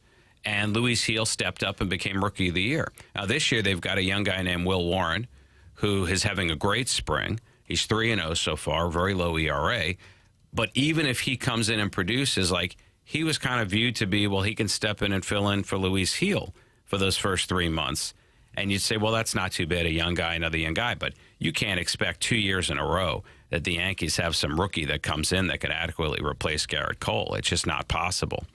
I mean, if they were sitting on that much pitching talent, my goodness. I was asking my Fox 2 colleague, Kevin Ryans. He's from Queens. He's a huge Yankees fan, sports reporter at Fox 2. And I asked him last night, right, and I said, does Cashman get hated the way Mozeliak does? Because he said, because it's not quite the same. He said it does not have the same vitriol that he said even though people are frustrated, they feel like mostly like he's just stayed too long. But is that fair that they just don't hate Cashman in New York? They don't hate Cashman. I don't think that there's any hate really for him at all. There's the general frustration that comes out anytime a team is not, doing well. But Cashman doesn't have, and to his credit, a long track record of trading away guys that weren't doing well in New York and then all of a sudden, bloomed in other cities. I think that's the killer here. That's the single biggest thing the last 5 years that has underscored Mo's tenure is the number of guys that we had for nothing and then we watched do incredible things. The Sandy Alcantaras and the Zach Allens and the Adolis Garcias, the Randy Arozarenas. The list goes on and on. Mm-hmm. Where you look at the Yankees, what do? You say, well, they traded Michael King to the Padres, and he's turned out to be pretty good, but they got Juan Soto for him, and they went to the World Series with Juan Soto. So he just doesn't have that track record of, I can't believe you let those guys go. Like in the mid-'80s, the Yankees had a lot of great talent that they let go, and Steinbrenner was skewered for that, letting a Willie McGee out of the system, a Fred McGriff out of the system, Jay Buhner out of the system. Like, that's when they were hated. Doug Drabek out of the system. Yeah, so I think that's the big difference. But I like Cashman. He always seems like he never stops working. He always feels like if there's a chance to make the team better, he does it. A lot of the guys that have come in the last few years, the Japanese ball players, they want to play on the West Coast. He goes after them. We can't get them anymore. They all want to be with the Dodgers. So what can you do? Well, how much are the Yankees going to come back to the rest of the league just without Soto now? Well, I think they're a better team right now than they were with Soto. Forgetting the injuries. Like, if Cole had not gotten injured, if Heel had not gotten injured, if you tell me we're down Soto, but we have Bellinger, we have Devin Williams, we have Paul Goldschmidt, and we have Max Fried, I would say the Yankees were coming into the season better than they ended last season. But now that Stanton is gone, and maybe for the year, with what could be a double elbow surgery there, you take him out, you take Cole out, you take Heel out, and now all of a sudden you look at them and you're like, they're probably not starting as strong as they were last year. They're a little bit behind now. And Ed, as a longtime baseball guy, when you look at spring training, we were talking about this with the Cardinals. All right, for the most part, none of them are hitting. It looks very familiar to what we've seen. It's only spring training. You throw it out every year. But if a team has had sort of that DNA, does it look different? What do you look at when you look at your teams in spring training? Do you care? Yeah, normally if I'm looking at pitchers, I'm looking at the normal stuff like velocity and strikeouts per inning to see if they look sharp. And if it's hitters, I honestly, you just look for good contact, and if they're healthy, try to get these guys healthy because you don't know what the players are working on in spring training. We think that they're just going out there to do their best, but they're always trying new things, and particularly the pitchers. And so it's hard to judge anything in spring training. I don't know that you can point to that many examples where a hot spring dictated anything that happened in the regular season. I wouldn't make too much of it. Now, with the Cardinals, it may be a little different because these are the young guys that we're expecting to actually start and fill out the starting lineup. So I don't know. It's good. Listen, I think a Cardinal fan has to look at the season and say, you know what? This is like the foundation frame in bowling. This is the one where we got to get the payroll as low as possible, and we got to give young guys a chance to see if any of these people are going to plant roots here and actually become stars here. And then once we can do those two things, get the payroll in order, see what we have on hand, then you start flushing out the system and seeing where you can build it. And it's going to be a long year, but it could be a really fun and interesting year. Just don't expect a championship trophy at the end of it. Ed Hermann, Brown and Crouppen with his son Brody in for spring break, right? Yeah, spring break. That's right. What's on the itinerary for spring break week? Not too much. Just, going around in St. Louis and kind of just enjoying being home. Yeah. Hitting your favorite restaurants. That's right. What are the go-tos? Usually Sideberg's is my favorite. Oh, Doug, watch this. Wingy. And crinkle-cut fries, if you please. That was exactly what we had last night. There you go. Wingy Wingies and crinkle-cut fries. What about the shark bites? Shark bites are good there. Okay. Really? And he had some mozzarella sticks. Yeah. It wasn't terrible. Where else you hitting while you're in town? I'm not sure yet. He's usually a Joya's guy. Yeah. Get some of that hot salami. There's a lot of those around. I feel like every corner, I'm like, there's another Joya's. They're popping up. You know what? Good for them. Does that make it? I get a lot of St. Louis pride when I see like something coming out of St. Louis that seems to be taking off and expanding. You start seeing more locations, and you just hope the quality stays. But I know I feel that way like about Sugar Fire. I take some pride there. Katie's Pizza is doing that. Katie's Pizza, my God. What a story. You know, talk about, she is so bright. I've met her a few times, and we've done some stuff together. The way that she pivoted that business during the pandemic, I thought they did it better than anybody in town. The way that they adapted to the curbside service, they started prepackaging stuff. And then from the prepackaging, they were like, you know, we could be carrying these in supermarkets. Next thing you know, Deerberg's has got their pizzas and their pastas, and now they've got some deal with Walmart, and they're going to explode. I mean, she's really something, you know, and the food's pretty darn good. So, yeah, don't you? I don't know. No, Am I the only guy? I love that stuff. I do too. Yeah. You know, the local, you know, kid does great, builds an empire. Yeah, it's you know, a great story. St. Louis shows up on Shark Tank all the time. We just had a product on, what was it, a couple weeks ago, that keepsake box. Yeah, Mizzou grad was on there. Yeah, and got a deal and seemed to be killing it. I think they had done like $4.5 million in business. Is that right? During Wow. 1 year, yeah. Good I for mean, them. that's we should remind me next time. We got to talk about some of that. I'm sure that the people that follow sports are probably people following Shark Tank as well. You like Shark Tank? You I always love been a big Shark fan. Tank. We watch every episode. Yeah. I'm a product tester, so I'm constantly buying stuff from there and seeing if it's any good, and then we track to see if they make it. Yeah, we really make it quite interactive. So for all your legal needs, and if you want to complain about any of the programming on Fox 2, just call 222-2222. That's what I tell them. Right. When people yell at me, I say, just call 22222. Don't just... It is. Just keep dialing. Just keep hitting it two until I answer. Until Ed answers. And Brody, great to see you. Thanks for coming in. Great to see you guys. Take care, Thanks, guys. guys. That's Ed Hermann. That's Brody with us here on TMA. John Kelly joining us on the other side of the commercial break. This is 101 ESPN.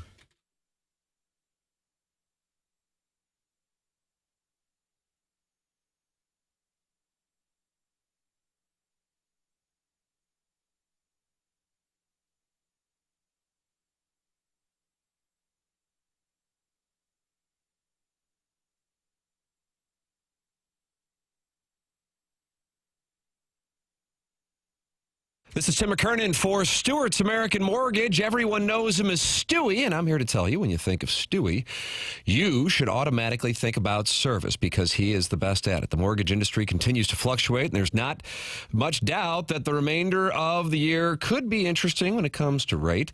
If you are looking at buying or selling a home, or if you're looking to be in the market to refinance, Stewie has the knowledge, and he will provide you with the best customer experience. Simply call his cell phone, and I know you'll have an honest, educational, and fun conversation with Stewie. He'll be able to fill you in on the bagel loan, which is all about no fees and no closing costs. Plus, he can get you closed in 10 to 15 days. Stewie is all about the customer and making sure you are taken care of. Your home is the biggest investment you're going to make in your life. Take the time and talk to Stewie from Stewart's American Mortgage.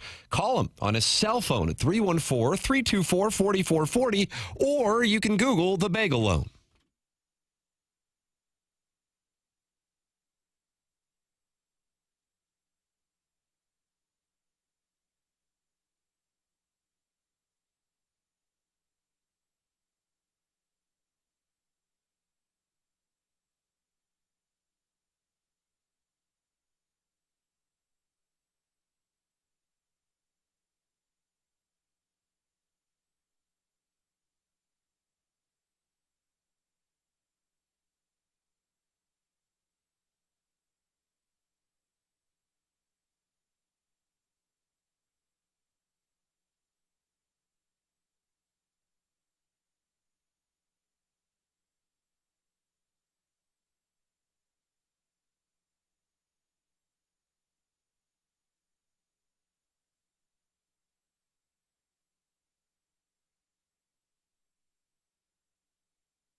The Morning After 101 ESPN. The show is presented to you by Brown and Crouppen. Tim McKernan, Doug Vaughn, Martin Kilcoyne, Jackson Burkett, and Chairman Kurt with you on the program. And it's our pleasure to welcome to the show John Kelly with us here on the Callier and Thompson phone lines. Morning, John.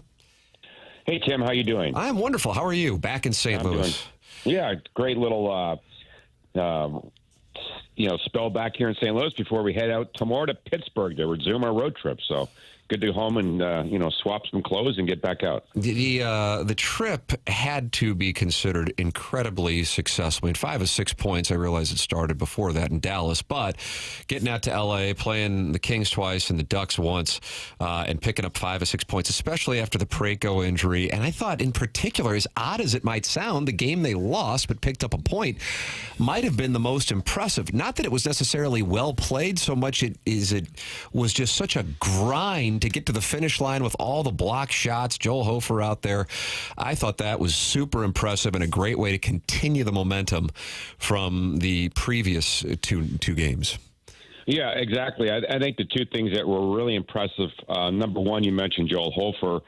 He did not have a good game in Dallas in the start of the road trip when he got pulled after allowing 3 goals in the first period, but maybe played his best game of the season Saturday in L.A. Down the stretch, he made some incredible saves, as you guys know. And the other thing is the Blues didn't have Fowler in that game. Of course, he left after Friday's game to come home. His wife had a baby boy Saturday afternoon, so congrats to Cam and his wife. So you had your 2 top defensemen out of the lineup, and Parayko's going to be out the rest of the regular season, as we know. So I think considering that, and also the Kings had been off since Wednesday, and it was the Blues' 3rd game in 4 nights, I think it was a really good point, even though they lost in overtime. John, what do you think's different about this team? So they're 7-1-2 in their last 10, the bulk of that since the 2-week break. Maybe that was key to this too, but what have you seen that looks different? What I have seen is that they're just fully engaged, and the 4 lines are playing in unison. They're playing hard. They're tenacious on the forecheck. I think that might be the biggest thing, is that their forecheck is really good, and it's the best it's been all year. They're creating a ton of chances. Again, it's not just one player, one line. It's everybody's bought in. And I guess the next question, and I don't really have an answer, is why all of a sudden is there 100% buy-in? Not that it wasn't here before at times, but it was certainly inconsistent. If you had to look at the Blues season until the Four Nations tournament, for the most part, it was a very inconsistent season. But now they've played consistently really good hockey. Again, I don't know why it's clicked, but it certainly is fun to watch, and it has to continue here in the last 17 games because the Blues are still in a real tough battle because they're playing out, but Calgary plays tonight. Calgary, Vancouver play again tomorrow night. So it's possible the Blues could be 5 points out starting Thursday's game in Pittsburgh. We'll see what happens.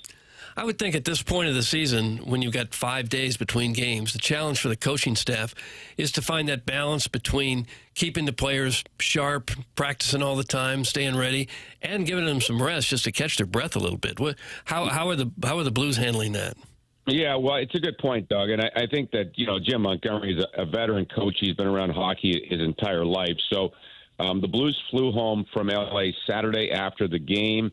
We're off Sunday, of course, and then even off yesterday. They're going to resume practice at 11:30 today, practice tomorrow, and then fly to Pittsburgh. So, they'll get plenty of rest, and they'll get 2 good practices in before the game. So it's a good balance. And again, the coaching staff is right on it. They know exactly what they're doing. So I think they'll be ready to go Thursday night in Pittsburgh. And John, it seemed like this stretch is also coincided with Robert Thomas maybe playing his best hockey. Is he? And you hate to put it on one guy, but it seems like maybe this team, this offense, sort of runs through him. And if he's rolling, then that changes everything.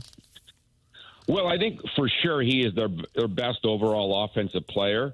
And we all know that if your top players aren't playing their best, it's really tough to win. We know that in any sport. Robert is playing his best hockey of the season, as you said. He's tenacious on the back check, playing great in his own zone, and also picking up a lot of points. But it's not just Robert.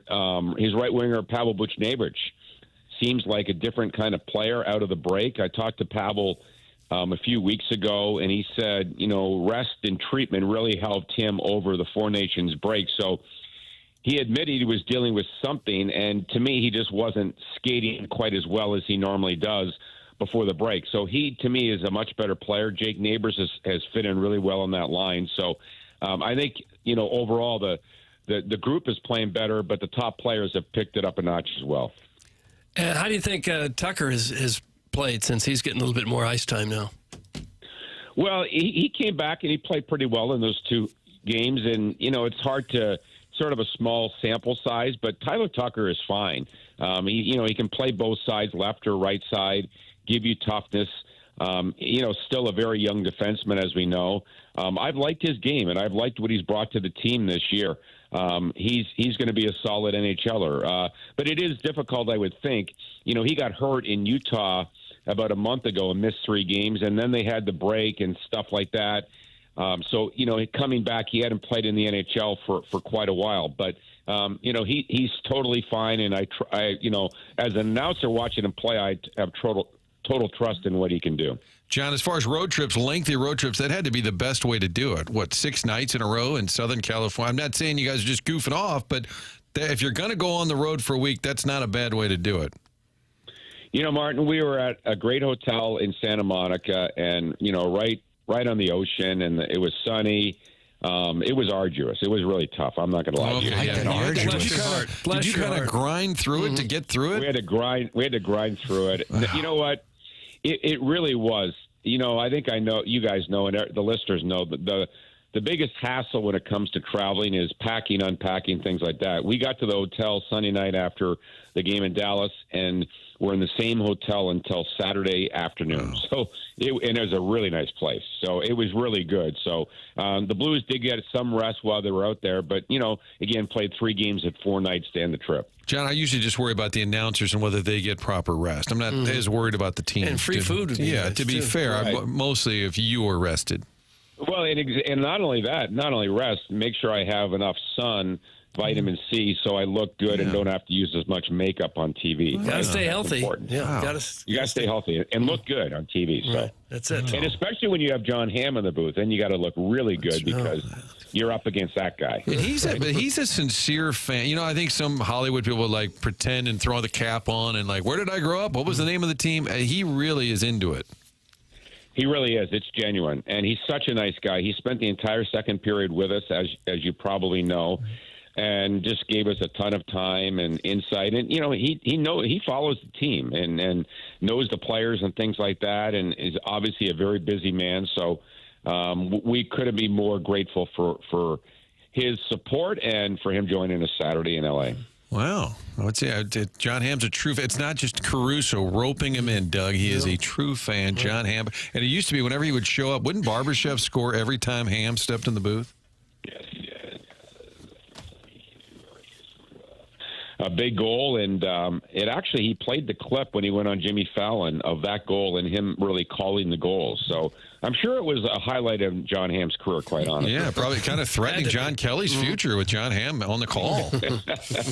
John, always enjoy the conversation. Looking forward to seeing if the boys can keep it going in Pittsburgh this Thursday. Thanks, John. All right, guys. Talk to you next week.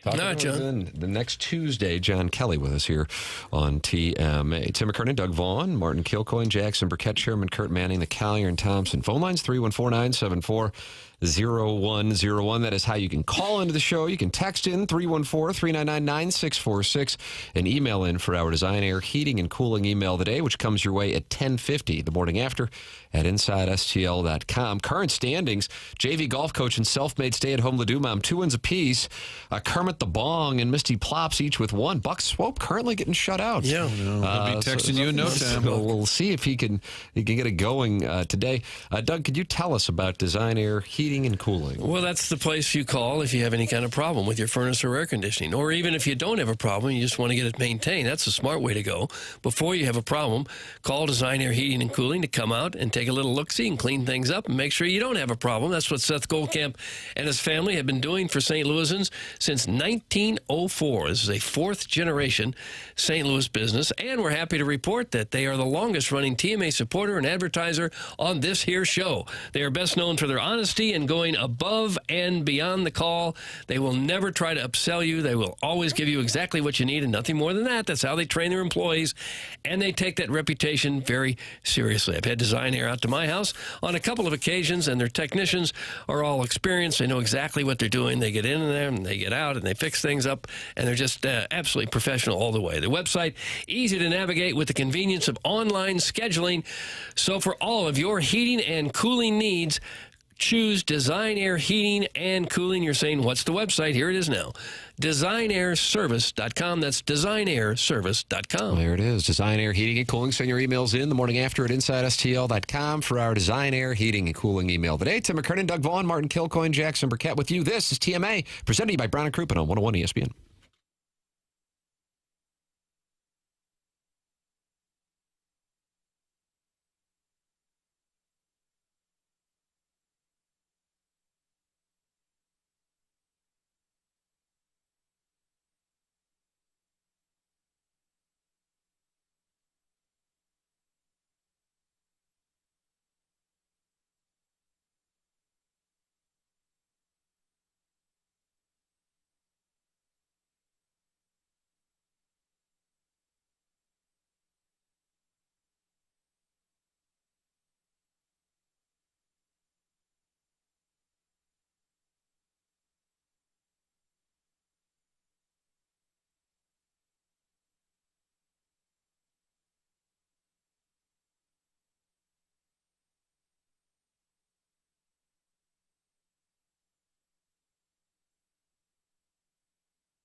Doug, you were giving your Mount Rushmore of Cool in the Gang songs, and you put Get Down on it as the Teddy Roosevelt?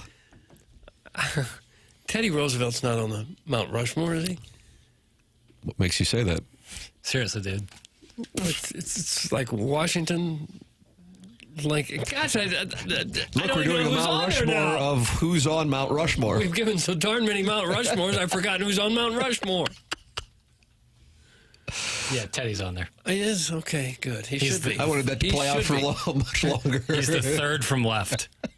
Okay. Has anybody ever been? No.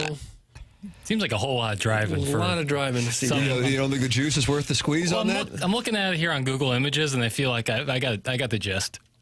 It's extremely cool. It's really neat. You been there? I You have? I have not been there, no. Oh. But I'm saying the fact that somebody Yola? actually did this and made that work and Yola? made it look like Plugs the on people. the South Dakota Doing a tourism. live Yola. read. I would love to see it. But I've seen I, North by Northwest. I don't want to drive 1,000 miles to get there. Let's do a show from there. What do you say? Pack up and go, huh? Well, if you want to fly on Southwest, breaking news this morning. Doug, I know you monitor the Wall Street Journal, as this is a show that has always been about stock tips and swinger bulletin boards. It has.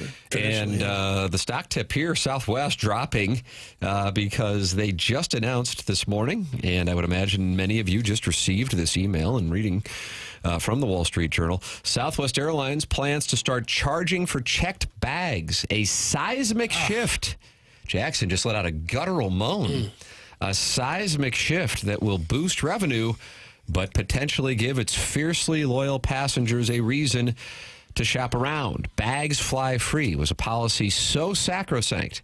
You like that there, or did you feel like that was a little much? I kind of like the word, Really? but I do think it was a little much. Yeah. So sacrosanct that Southwest trademarked the phrase and devoted a section of a book celebrating its 50th anniversary to the policy. For bookings made on or after May 28th, only customers with the airline's top loyalty status and those buying its priciest tickets will be allowed to check 2 bags for free. Travelers with the airline's next level of status or a Southwest credit card are allowed 1 free checked bag. Others should prepare to pay. Southwest did not say how much travelers will be paying to check bags. Well, I have a Southwest credit card, so I can get 1 bag on there for nothing. Well, they didn't mention that in the column. Well, I thought you just said if you have a... Well, they didn't mention your specific situation. That's all I really care about is me. They didn't mention Doug Vaughn in the Wall Street Journal story. They should have. That's so lame. Jackson's mad as a hornet. Jackson's mad. You got the Missouri losing streak, and now Southwest is charging him to check bags. They had two great things going. You could check your bags for free, and Free peanuts. they had open seating, and they've gotten rid of both of them now. I didn't really like the open seating. Well, American charges you $40 a bag, right? $35. I just here paid $40 to go to Florida. Here is the first bag on American is $35.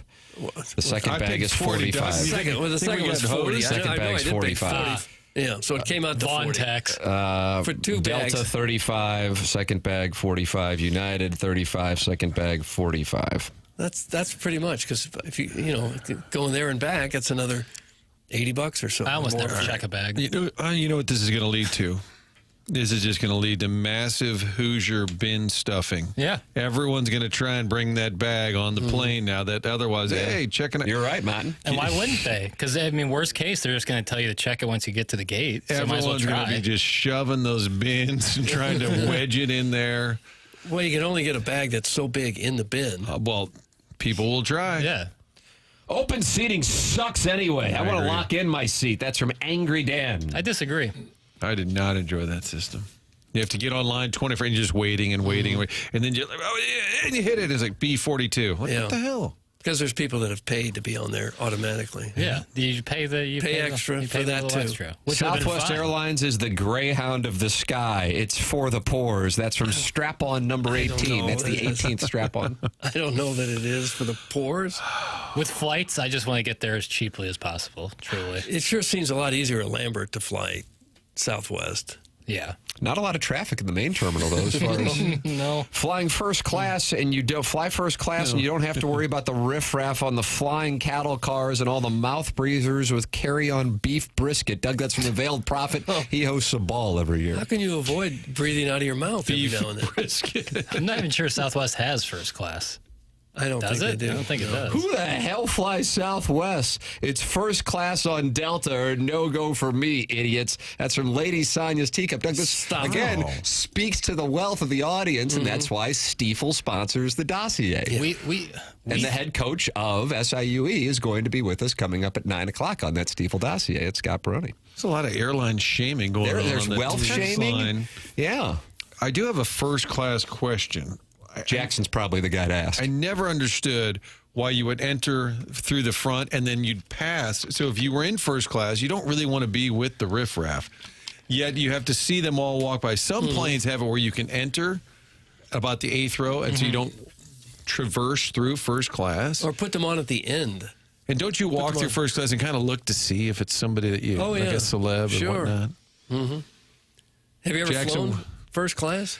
I have. It was a friend in the airline industry, upgraded. I think my mom and I flew to California years and years ago. So it's really nice. It makes a big difference. I got to say, it's the way to go. Unless you got a private jet. But it's a whole lot more expensive. It's not just a little bit more expensive. It's a lot more expensive. Guys, Southwest has become Spirit adjacent recently. People coming on board with 5 to 6 bags and coats. That's from the Horny Banker. 5 bags? You can't come on with 5 bags. Horny Banker says you can. How does that work? If it's free. It's not, but you can't have 5 carry-ons. No, not carry-ons, but you could check them, I guess. His text sounded like he was talking about carry-on. I'm not talking about first class on Southwest, you public school dweeb. That's from the Veiled Prophet. I don't know I can't remember what text you sent. But now you're having to respond of having gone to public school. I was sitting at that terminal, Southwest terminal, my buddy Mike Vintage, big snob, flying to Louisville to see Marquette play. And he's on this rant. We got our little tickets. It's a B-30. He goes, God, I hate this stupid airline. Like a piece of cattle getting on the stupid airline. He's going on this huge Southwest rant. And this lady behind it taps him on the shoulder and says, why don't you fly another airline? And she was our stewardess. She was in her full Southwest gear. Did not enjoy the rant about Southwest sucking.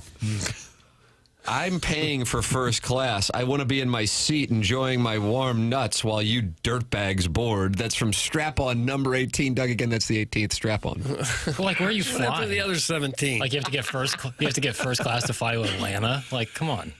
Yeah, it's toughen up just a little bit. That's what I'm saying. You can handle anything for about an hour and a half, right? You can just sit there and behave yourself. If you're on the aisle or window, it's fine. Truly, wherever. Even in the middle. For an hour and a half, you get through it. I don't like the middle. The Old Hipster is in the YouTube chat, and that's brought to you by Michelob Ultra, and he says, the texter anger is elevated today. Do you sense that the texter anger is elevated today? Like if this were a thread, it would be a red day in the text inbox. Doesn't strike me as any more angry than normal, to be honest with you, but maybe I'm missing it.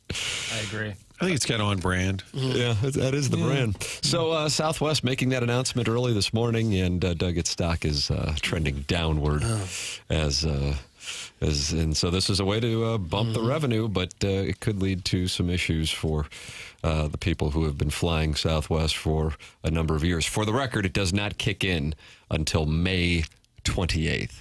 So if you're flying between now and then, you won't deal with it May 28th. Well, forget about the other people. How is it going to affect me? They don't reference. And I have a Southwest credit card, then you're fine. I get 1 bag free. Do they fly to Mount Rushmore? Is there an airport around Mount Rushmore? That would be. We could roll it all before May 28th. Let's get ourselves up there to Sioux Falls. I want to see it, but I don't want to drive up there. There's that Wall Drug you can go to. That's the other thing everybody goes to, Wall Drug. Really?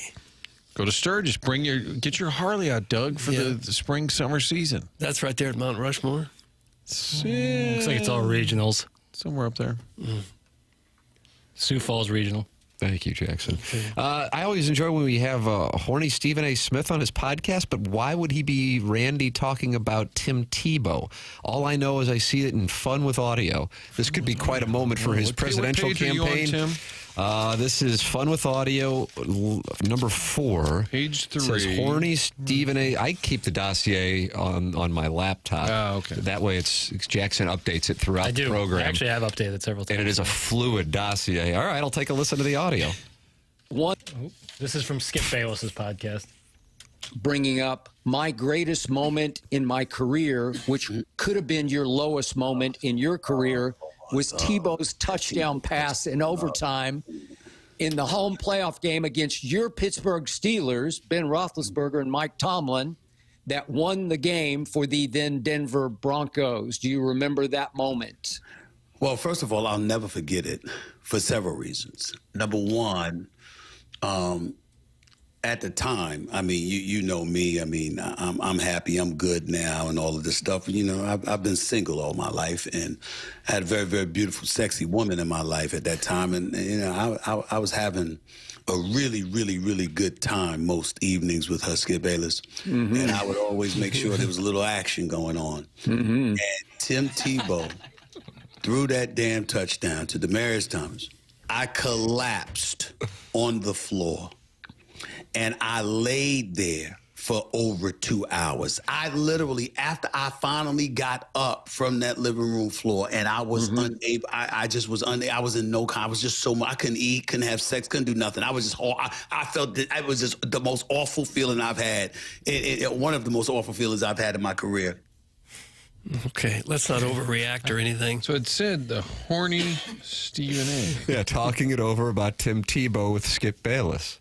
Because he wasn't horny about Tim Tebow. He was. That's what I was wondering. Okay. It was just horny Stephen A. Horny Stephen A. comes out every once in a while, and that certainly was. Did you hear the way he was talking? He talks like a late-night jazz DJ whenever he gets into that mode. So he had Skip Bayless on his show, or was he on Skip's show? He was on Skip's show. So Skip has a show. Mm-hmm. Okay. That feels like that could be fodder, much like Francesa is. Well, I missed like the FS1 stuff. Skip Bayless didn't miss a beat giving takes on like Micah Parsons or stuff.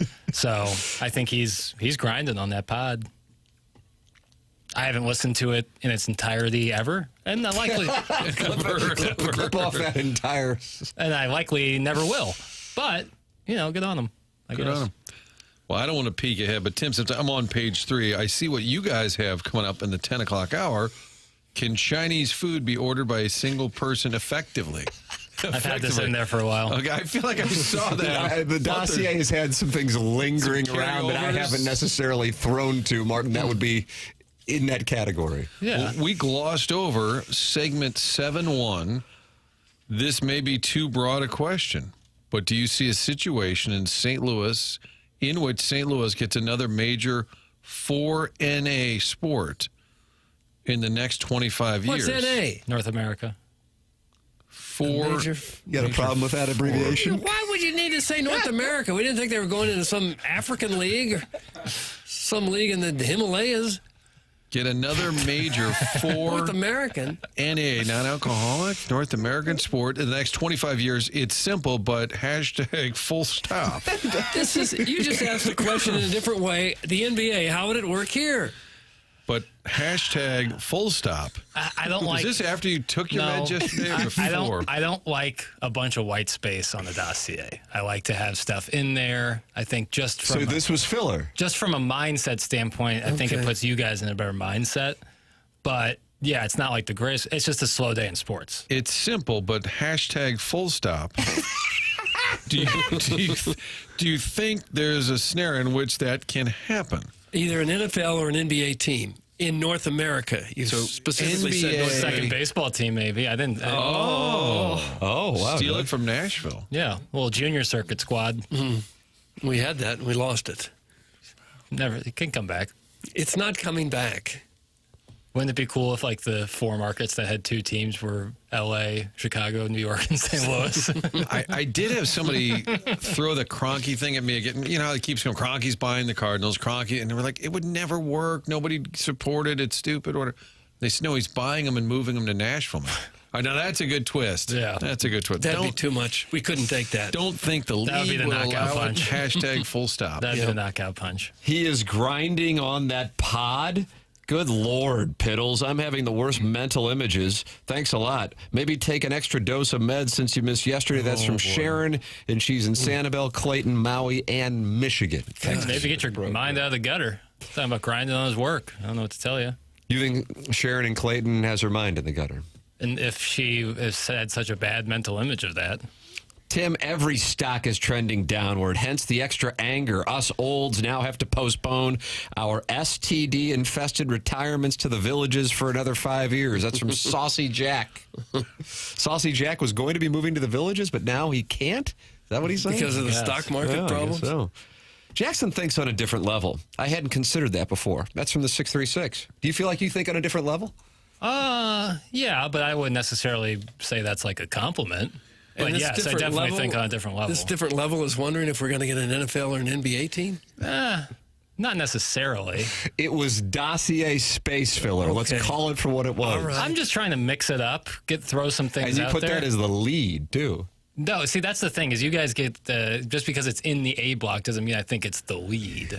It's just in the A block. Again, it's there. It's like it's an arrow in your quiver. If you want to pull it out and fire it, please do. If not, keep it there. So if I would have started the show today, 7 o'clock in St. Louis, you're listening to The Morning After, Tim McKernan, Doug Vaughn, Martin Kilcoyne. Doug, do you think that in the next 25 years, #full-stop, we'll get another NA sport here? Wouldn't be the worst start. I would have said the same thing. What's NA? Why do you have to say that? Yeah, and already we're off to a great start. So that is true. Okay. And then that's an arrow in the quiver. Glossed over 7-2. We for sure will have 3 local teams in the big dance, maybe even 4 if FOTS, Josh Schertz, can just get hot. Which local area team do you think would get this market the most fired up if they were to go on a run? Burn that question. I was going to say. Do you think if college hoops, it could be tabled. I'm just letting them know. Well, now the dossier glossed over it. Well, the dossier seems now like it's peer reviewed, and Doug, is this a peer reviewed dossier? And so I didn't know I was kind of entering into that. I appreciate. You're not being mocked. I'm just sharing with the audience what we as hosts failed to get to. Right. Do you think if college hoops is to grab stronger footing in the region, a local team needs to make a deep run? College hoops team. I think Mizzou is the answer, of course. Yeah, Mizzou. They would get the Mizzou still has more fans here than St. Louis U. One could argue, though, if St. Louis U went on a Cinderella-like run in the A10 tournament and then continued getting hot and winning this baby in the big dance, that would capture a lot of people around the country, not just in the region. Yeah. When Charlie Spoonhour was here and they were filling up the arena, St. Louis U basketball was on fire. It was the highest attendance in college basketball. Yeah. That is a real thing. Martin, were you here for that? No, I was not. Well, I mean, I came here and Spoon was still here, but I missed sort of the Highmark, Claggett, H-Wolf, and I missed that whole era where they'd play at the arena. Yes. And I think people have said that at that time, right, the NFL wasn't here. Cardinals were down. There'd been a baseball lockout and maybe even NHL lockout somewhere in that 94 window. So it was like the perfect time for SLU to sort of take over the town. Now, that atmosphere was insane. Yeah, it was. I love it. I mean, if you do indeed have 4 teams, then you'd like your chances to have at least one get to the second weekend of the tournament. And maybe a matchup in, where is it, Martin? In Atlanta between Missouri and Illinois, according to Joe Ladorty. Yeah. And I don't want Coach Barone to look ahead, but according to that bracket, if SIU Edwardsville were to advance, get past Duke and others, they would eventually meet with Marquette. Wow. So, once again... So there's the committee. Once again, they've done it. So who would you root for, SLU or Marquette? You can be honest. Well, I'm a journalist first. Journalist. Well, Mizzou Marquette has happened twice in my time here in town. And of course... 0309? Rooted for a great game, mostly. I'd be upset if you didn't root for Marquette. Of course. Yeah, it'd be weird if you rooted for Missouri. I was rooting for Marquette, of course. Sharon and Clayton is now seemingly unhappy with Jackson. I thought she already was. It seems perpetual. Well, once you use this word, though, I think it means business. You have the audacity to say that to me, considering the overall history gist of this show. Pot, meat, kettle. That's Sharon and Sanibel Clayton. I don't even know you. She's coming after me. You big time. I don't even know who she is. This is we do not know each other. Well, she does have a lot of fabulous vacation homes. And good on her. I respect it. Jackson, for your question, would a WNBA or NPSL team count as a major league? That's from Just Don't Press Push. No. Yikes. Sorry. Sometimes you got to be blunt. You can be a fan of both Mizzou hoops and SLU hoops. Signed Big Daddy of Cincinnati. Yeah, I would say I fall in that category. Yeah, me too. Obviously, a bigger fan of Missouri. And like if SLU loses, it doesn't crush me and my soul. Whereas with Mizzou, Every it does. Mizzou loss crushes your soul? When they're good, yeah. Have you ever been like Stephen A., horny Stephen A., and just laid on the ground for 2 hours after a defeat? I've never been that. I did lie on the ground when Andy Chavez caught the Scott Rowland ball. That was like my first ever 8. That's acceptable at 8. Well, if Mizzou like lost in a heartbreaking fashion in the tournament, I'd probably lie on the floor. Yeah. You would? He would. And you're doing the live stream? Is this starting on Thursday for the SEC tournament? No. You're waiting to the big tournament. Yeah, I'm going to wait for the big dance. But, watch. Yeah, big dance. Martin, this is a thing. I can't wait. Chairman Kurt creates gifts immediately of it. On or off meds? Off. You'll be off them. Well, it'd be before bed. I'm not going to. Can't. But you know there's going to be a bunch of 101 listeners cheering against your team in the chat. How are you going to handle that? Are you going to interact with them? So is life. So is life. Gosh. So deep. Against Illinois, I did fall to the ground after the Illinois loss. The bragging rights game? Yeah. Fell to the ground. Well, Jacob Cruz had that look at the end. He almost hit it.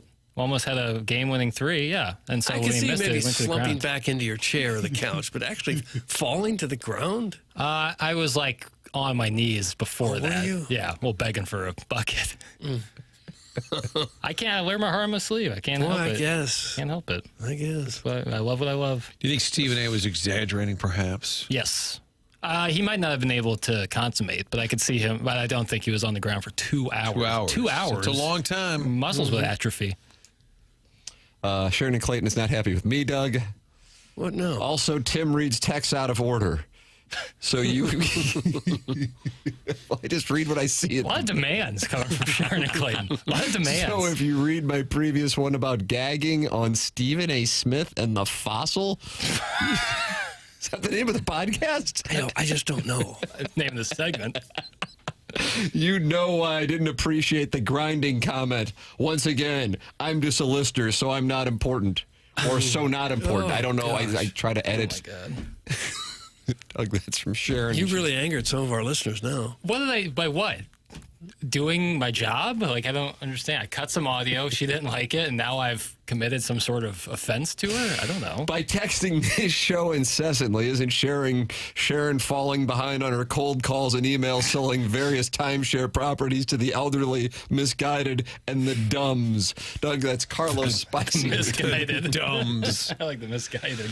Martin, I'm looking forward to the conversation we got coming up here. Coach Barone, Brian Barone, 6th year with the Cougars. They're going to the big dance. I usually don't say the big dance, but when it's a team like this, I get excited for them. I love saying the big dance. I don't like Let's go dancing. You know, you talk about the tournament, they'll probably be in prime time, too. They like to put those 16 ones in prime time. They're not going to put Auburn or Duke at 1 o'clock on a Thursday. He's going to be in the prime time on CBS. His coach. Edwardsville, the Cougars. Iron Eagle, maybe? Ooh. And all of ILL's going to be cheering because he's going up against Bruce Pull? Man, this is Bruce Pull. It's all happening. And we're going to ask him if he pays attention to Joe Lenardi's bracket topic. Yes. Yes. And he is going to validate it right here, Doug, and you'll have to issue an apology to Joe Lenardi. No. That's all coming your way next here on TMA, presented to you by Brown and Crouppen on 101 ESPN.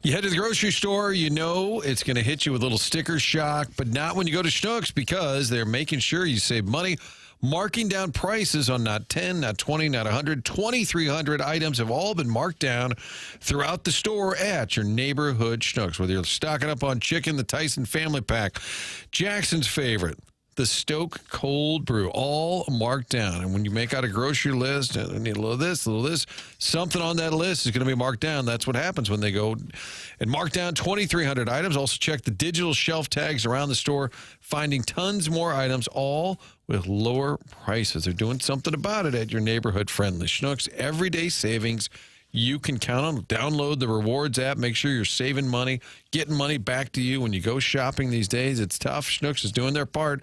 New, lower prices every day on 2,300 items.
This is Action Jackson with a Sports Center update brought to you by Saliga Heating and Cooling. The Hawks defeat the Sixers last night, 132-123. Dyson Daniels with 25 points and 6 rebounds. That was another Sports Center update brought to you by Saliga Heating and Cooling, an independent American Standard heating and air conditioning dealer.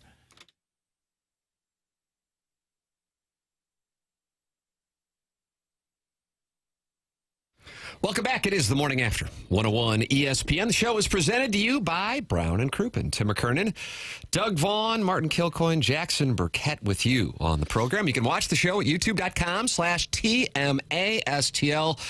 The YouTube chat brought to you by Michelob Ultra. And our 9 o'clock hour brought to you by Mark Hanna of Evergreen Wealth Strategies, online at evergreenstl.com. And it is our pleasure to welcome to the program the head coach of the SIUE Cougars. And Martin wants everybody to know a Marquette guy as well, Brian Barone. Brian, good morning.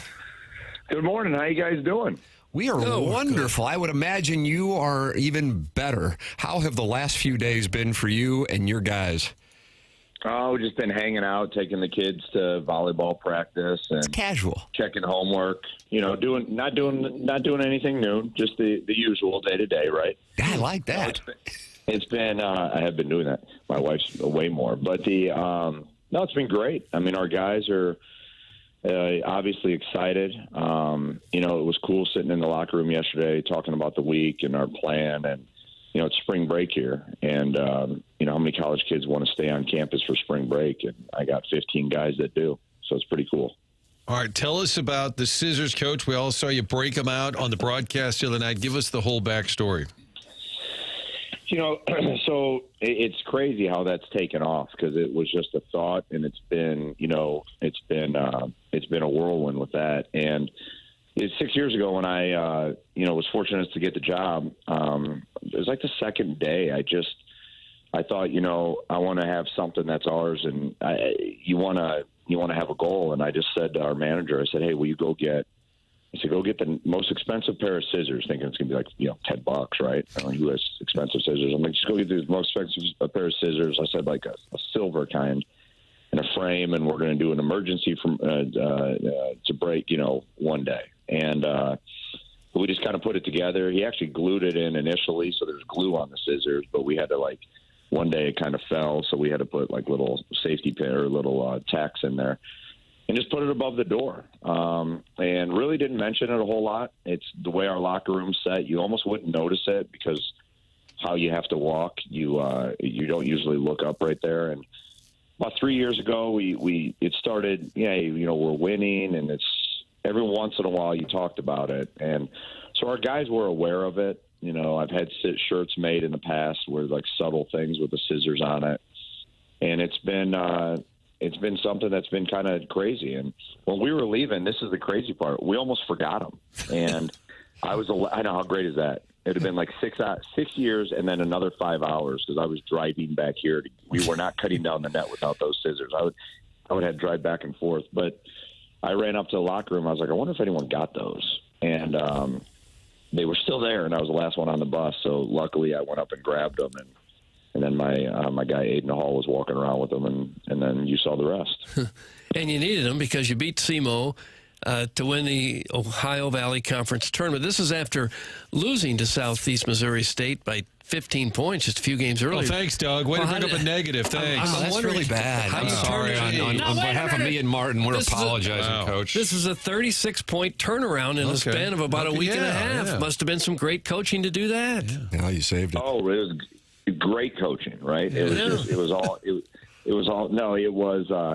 was a group of guys that know that SEMO did not see the best version of ourselves. And that was kind of our message. And honestly, it was probably less coaching by me, because we kind of went in there and said, hey, we're just going to go attack. You know, let's not scheme quite as much. Let's go be more aggressive from a defensive standpoint, not as tactical. And our guys really, really wanted to do that. And, you know, I think maybe it helped us a week before, because, you know, SEMO got us at our place, and it was frustrating. They clinched the conference here, and our guys had something to prove, and they stepped up. It was a lot of fun to be part of. Brian Barone, our guest, the coach, SIUE Cougars, going to the NCAA Tournament for the first time ever. Your dad, Tony Barone, coached at Creighton. He coached at Texas A&M, coached the Grizzlies in the NBA. Were you just around a gym your entire life? Was there a ball in your hand when you're 2-3 years old? Yeah. I've said it, one of my first memories was just going to Bradley basketball camps with them. I was probably I don't know, 4 or 5. And, he was running the camps as an assistant, I'm sure. And I stayed in the dorm with him. That's kind of my first memory, and it's like a genuine one. And I was just always around a locker room or a team. We had Jim Hendry was the coach at Creighton baseball when my dad was the head coach at Creighton for basketball. So I'd go up there to the old gym, and half the time I was down with, in Coach Hendry's batting cage, screwing around with a way too dangerous pitching machine, I'm sure, with no one around. So I was surrounded by good coaches and sports kind of just on accident my whole life. So it's been a heck of a ride. Jim Hendry, later the GM of the Cubs. Yeah. He gave me my first baseball glove. My first own baseball glove, not a hand-me-down from my brother Tony. Do you have a sense what this means to the students, to the administration, just people that are alums? We'll get people texting in here. We talk a lot of Mizzou and SLU and Illinois, but we got a lot of people texting in, go Cougars, that's my school. Just the sense of school pride that this is bringing out. Absolutely. It's a really nice university. Like you come to campus, it's peaceful, it's gorgeous, it's you got a great group of people, and I think what we have done is given the people, the alums, the current students, this is why I went here. Like, look at this place, and it's there is a sense of pride that you can feel. I mean, there's a lot of people that I didn't realize were SIUE alums that I'm around every day. Even these last couple of days, I'm running into parents I have 4 kids in the community. So I've had 4 or 5 people that I'm around daily that they're talking about like pride because they're an alum. And I'm like, I didn't even know you went. I just knew that you was like Johnny's mom, Johnny's dad. So it's been kind of cool. And I see you've got 4 or 5 players from the St. Louis area, but you've also been able to recruit from around the country too. So the profile of the school is growing, no doubt. Yeah, I mean it's a great and it's just take this opportunity. It's a great location, right? I mean it's easily accessible. You got multiple degrees that are you could do anything here. I mean it's got a city right next to it where you want to be in a city feel. You can be there in 20 minutes, or if you want to kind of be a little bit more to yourself or a little bit more college atmosphere, you stay here. So it's a great sell when guys. The biggest thing when people get to campus, they always leave wowed. As long as I don't screw it up, they always leave wowed. So that's like during COVID, it was tough because our biggest selling point is us. But you couldn't bring guys here, right? You couldn't show them the campus. So that was a struggle, but we still managed to show enough. Brian Barone, the head coach of SIUE, tournament bound, our guest here on 101 ESPN. Tim McKernan, Doug Vaughn, Martin Kilcoyne with you on the program. You can watch the show, youtube.com/TMASTL, and of course, live stream it on the Dobbs Tire and Auto Centers app. Coach, we spent a lot of time on Joe Lunardi's bracketology here. Maybe too much. Maybe. And Doug here does not necessarily believe that Lunardi knows what's going to happen. I do, and I take it as gospel. But my question is somebody who is headed to the tournament. We know you're going to the tournament. Have you taken a look at bracketology? Absolutely. Yes. I mean, you're sitting in there. Come on, that's what I used to be the one, and this is how screwed up some of the rankings used to be back in the day. I used to be the one that my dad would give me the 800 number to call and say, hey, put in the coach's top 25 poll. I can say that now. You were the one doing the rankings for your father. Wow. I was, and I shouldn't have been voting. Like, there's no way. But now I realize that he was probably tired and like, oh, I got a call by 9 o'clock. Go do it. And like, he gave me some guidance. But no, I've been like, yeah, that's what you do, right? I mean, why not do that? Like, I know when I go to the Final Four, the first thing I do is I go get the bracket shirt. But there's one every year, and it's fun. As a staff, I sat in here yesterday. I said, okay, let's map it out. Like, let's see who we might play, and kind of. We're not going to waste time and scout 15 teams right now, but let's kind of have some fun with this. Like, we get to do this, and it's overwhelming. There's no doubt it's overwhelming. It's a great problem to have, but holy cow, like it's I do know the thing that I thought about yesterday is like, all right, every decision I make moving forward is going to continue to be, all right, what affects the team winning and losing? And if, start with that, and then I'll do everything else that we need to do. And bracketology is one of the things that we were on yesterday for a while. Yes. There it is. There it is, Doug. See? I think you'll send a letter of apology to Joe Lenardi today, and that'll be good. That'll be the right thing to do. I don't agree with them all the time. No. Like, I'm not always agreeing with them, but it's kind of fun. It's fun to play with. Well, let's go through it. You'll be facing Quinnipiac, as you know, and then if you get past Quinnipiac, you got Duke, and that's going to have to be a real treat for you, Coach. I mean, come on. I mean, right? You go to Dayton, you're going to be in a position that, maybe you're favored. Who knows, right? I mean, how many times whoever your opponent might be, like, because we don't know, right now who's going to win some of these tournaments. So, whoever you match up with, it could be a heck of a game. And then, we all know that anything can happen. And if we get a Duke or an Auburn or something like that, then, the thing about us is we don't have a group of guys that's happy to be there. Like, we are very happy and we're excited to be there. But I know, like, when you go out on that court, we have a group of guys that, like, want to compete and want to win. So there's no way I can go, hey, guys, let's just go have a good game against Duke and have some fun. We better game plan and we better be prepared, because this group of guys is a competitive group, and that's why we're in the dance. So if you get that 16-16 matchup, a chance to play early in the tournament, you get everyone watching those games. The whole country gets that game. Would you be good with that? I mean, it used to be, the play-in was like the 11s, I think, used to go to Dayton. But are you fine with whatever?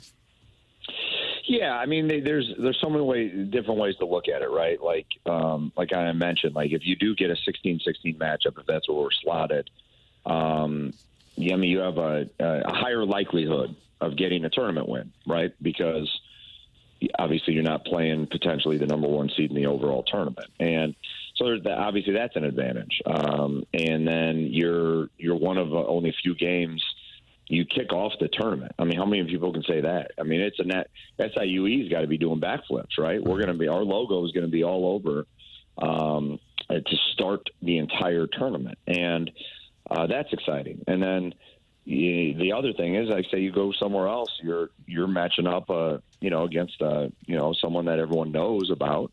If it's a Duke or something, like me on a personal level, it'd be great to compete against a place where my dad played for a Final Four team, in 1966. So, like, there's storylines everywhere, and if you play Marquette, maybe I'll throw the old jersey on and turn it over a few more times. I regret that we didn't bring up Marquette sooner. Coach Barone, a 2000. I'm surprised it took so long. Well, you mentioned it earlier. I'm like, all right, I don't want to bring it back up. And it all goes back to Marquette. D. Wade, of course, out of Chicago, friends with Dennis Gates. You're out of Chicago. You guys are all kind of similar age.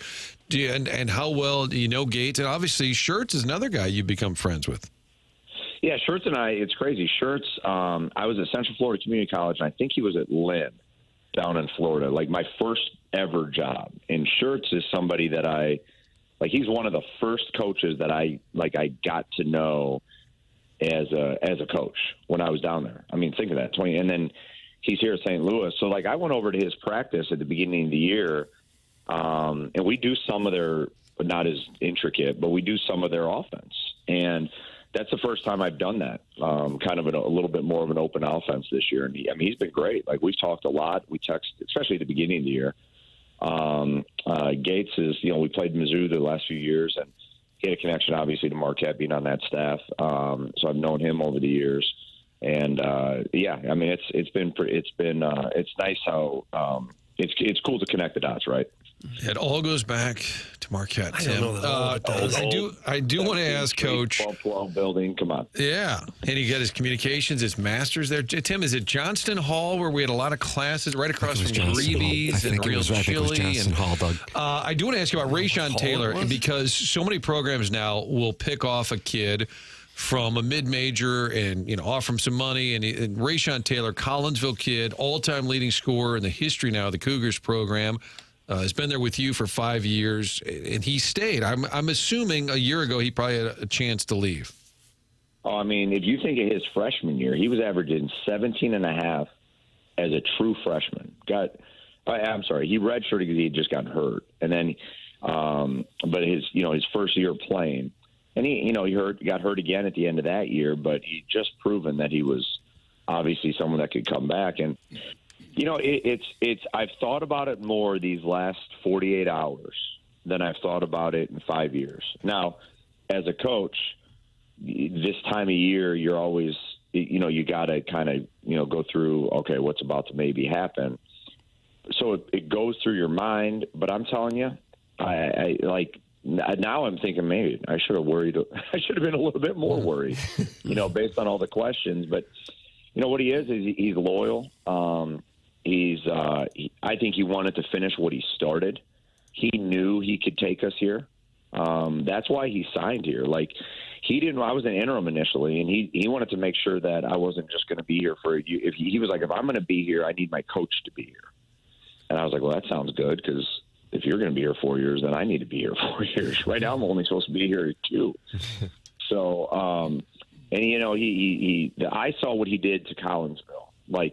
Those crowds were following him all around his senior year. The sea of purple was everywhere at all of his games. And then, unfortunately, it got cut short because of COVID. But he's a tremendous person. His mom Keisha is an unbelievable mother and woman, it doesn't shock me that we've done what we've done with a guy like him. Have you had the time to call a bunch of recruits and remind them that you're going to the tournament right now, and maybe they ought to consider you? Yeah, I mean, you definitely take advantage of hey, this is Brian Barone, head coach at SIUE. You kind of throw it out there a little bit, and they're like, oh, they know a little bit more now. It's been kind of neat about that, and they're on social media so much, right? I mean, it's crazy. They probably know more about us than I do at this point. So you're definitely going to capitalize on the information that's getting out there. And we just got to keep on doing what, stay true to what we need, who we are, and all that kind of stuff. But you would like to see it's going to potentially help, educate people on what we can do. The last one for me, I don't want to put you on the spot, but Coach Gates was on a couple weeks ago, and he offered Jackson, our producer, a scholarship on the air. Jackson's a big Missouri guy. And I don't know, maybe we can get kind of a recruiting war going here. It's up to you, really, Coach. You can offer Jackson. I mean, Rayshon's going to graduate. Okay, I need a few things. I need a GPA boost. Okay, so if someone can knock that out for me, and might not be of much help.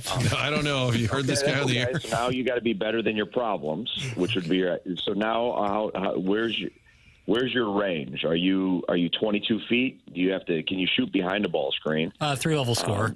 Ooh, 3 level. Okay, well, so you're 0 for 2 in that. You're an intangible guy, it sounds like. Mm-hmm. Yeah, big intangible. You're an intangible. Glue guy. Okay, will you, let me ask you this. Can you make sure our best player gets to practice every day? I can not only do that, I can not only provide a ride, but hydration expert. Oh, wow. Always keeping the guys with water. Hey. The little foldable chairs, the media timeouts, I can pop 2 or 3 of those open at the same time. More like a manager than a but in the warm-up, though. Okay. Yeah. Okay. I know my role. You know your role. You're going to embrace your role. You're going to be a star in your role. So we all have the same status. We don't all have the same role. So you're going to be treated just like everyone else, but your role will be that. I like that. We need it. Yep. Offered. Okay. Done. Offered. There it is. This guy's got 2 scholarships. I want you to stay closer to home. 2. My dad did go to SIUE. Oh, my goodness. Right? What a beautiful story. How did we bury that lead? I didn't know that. 2 degrees. Oh. Dunking on me.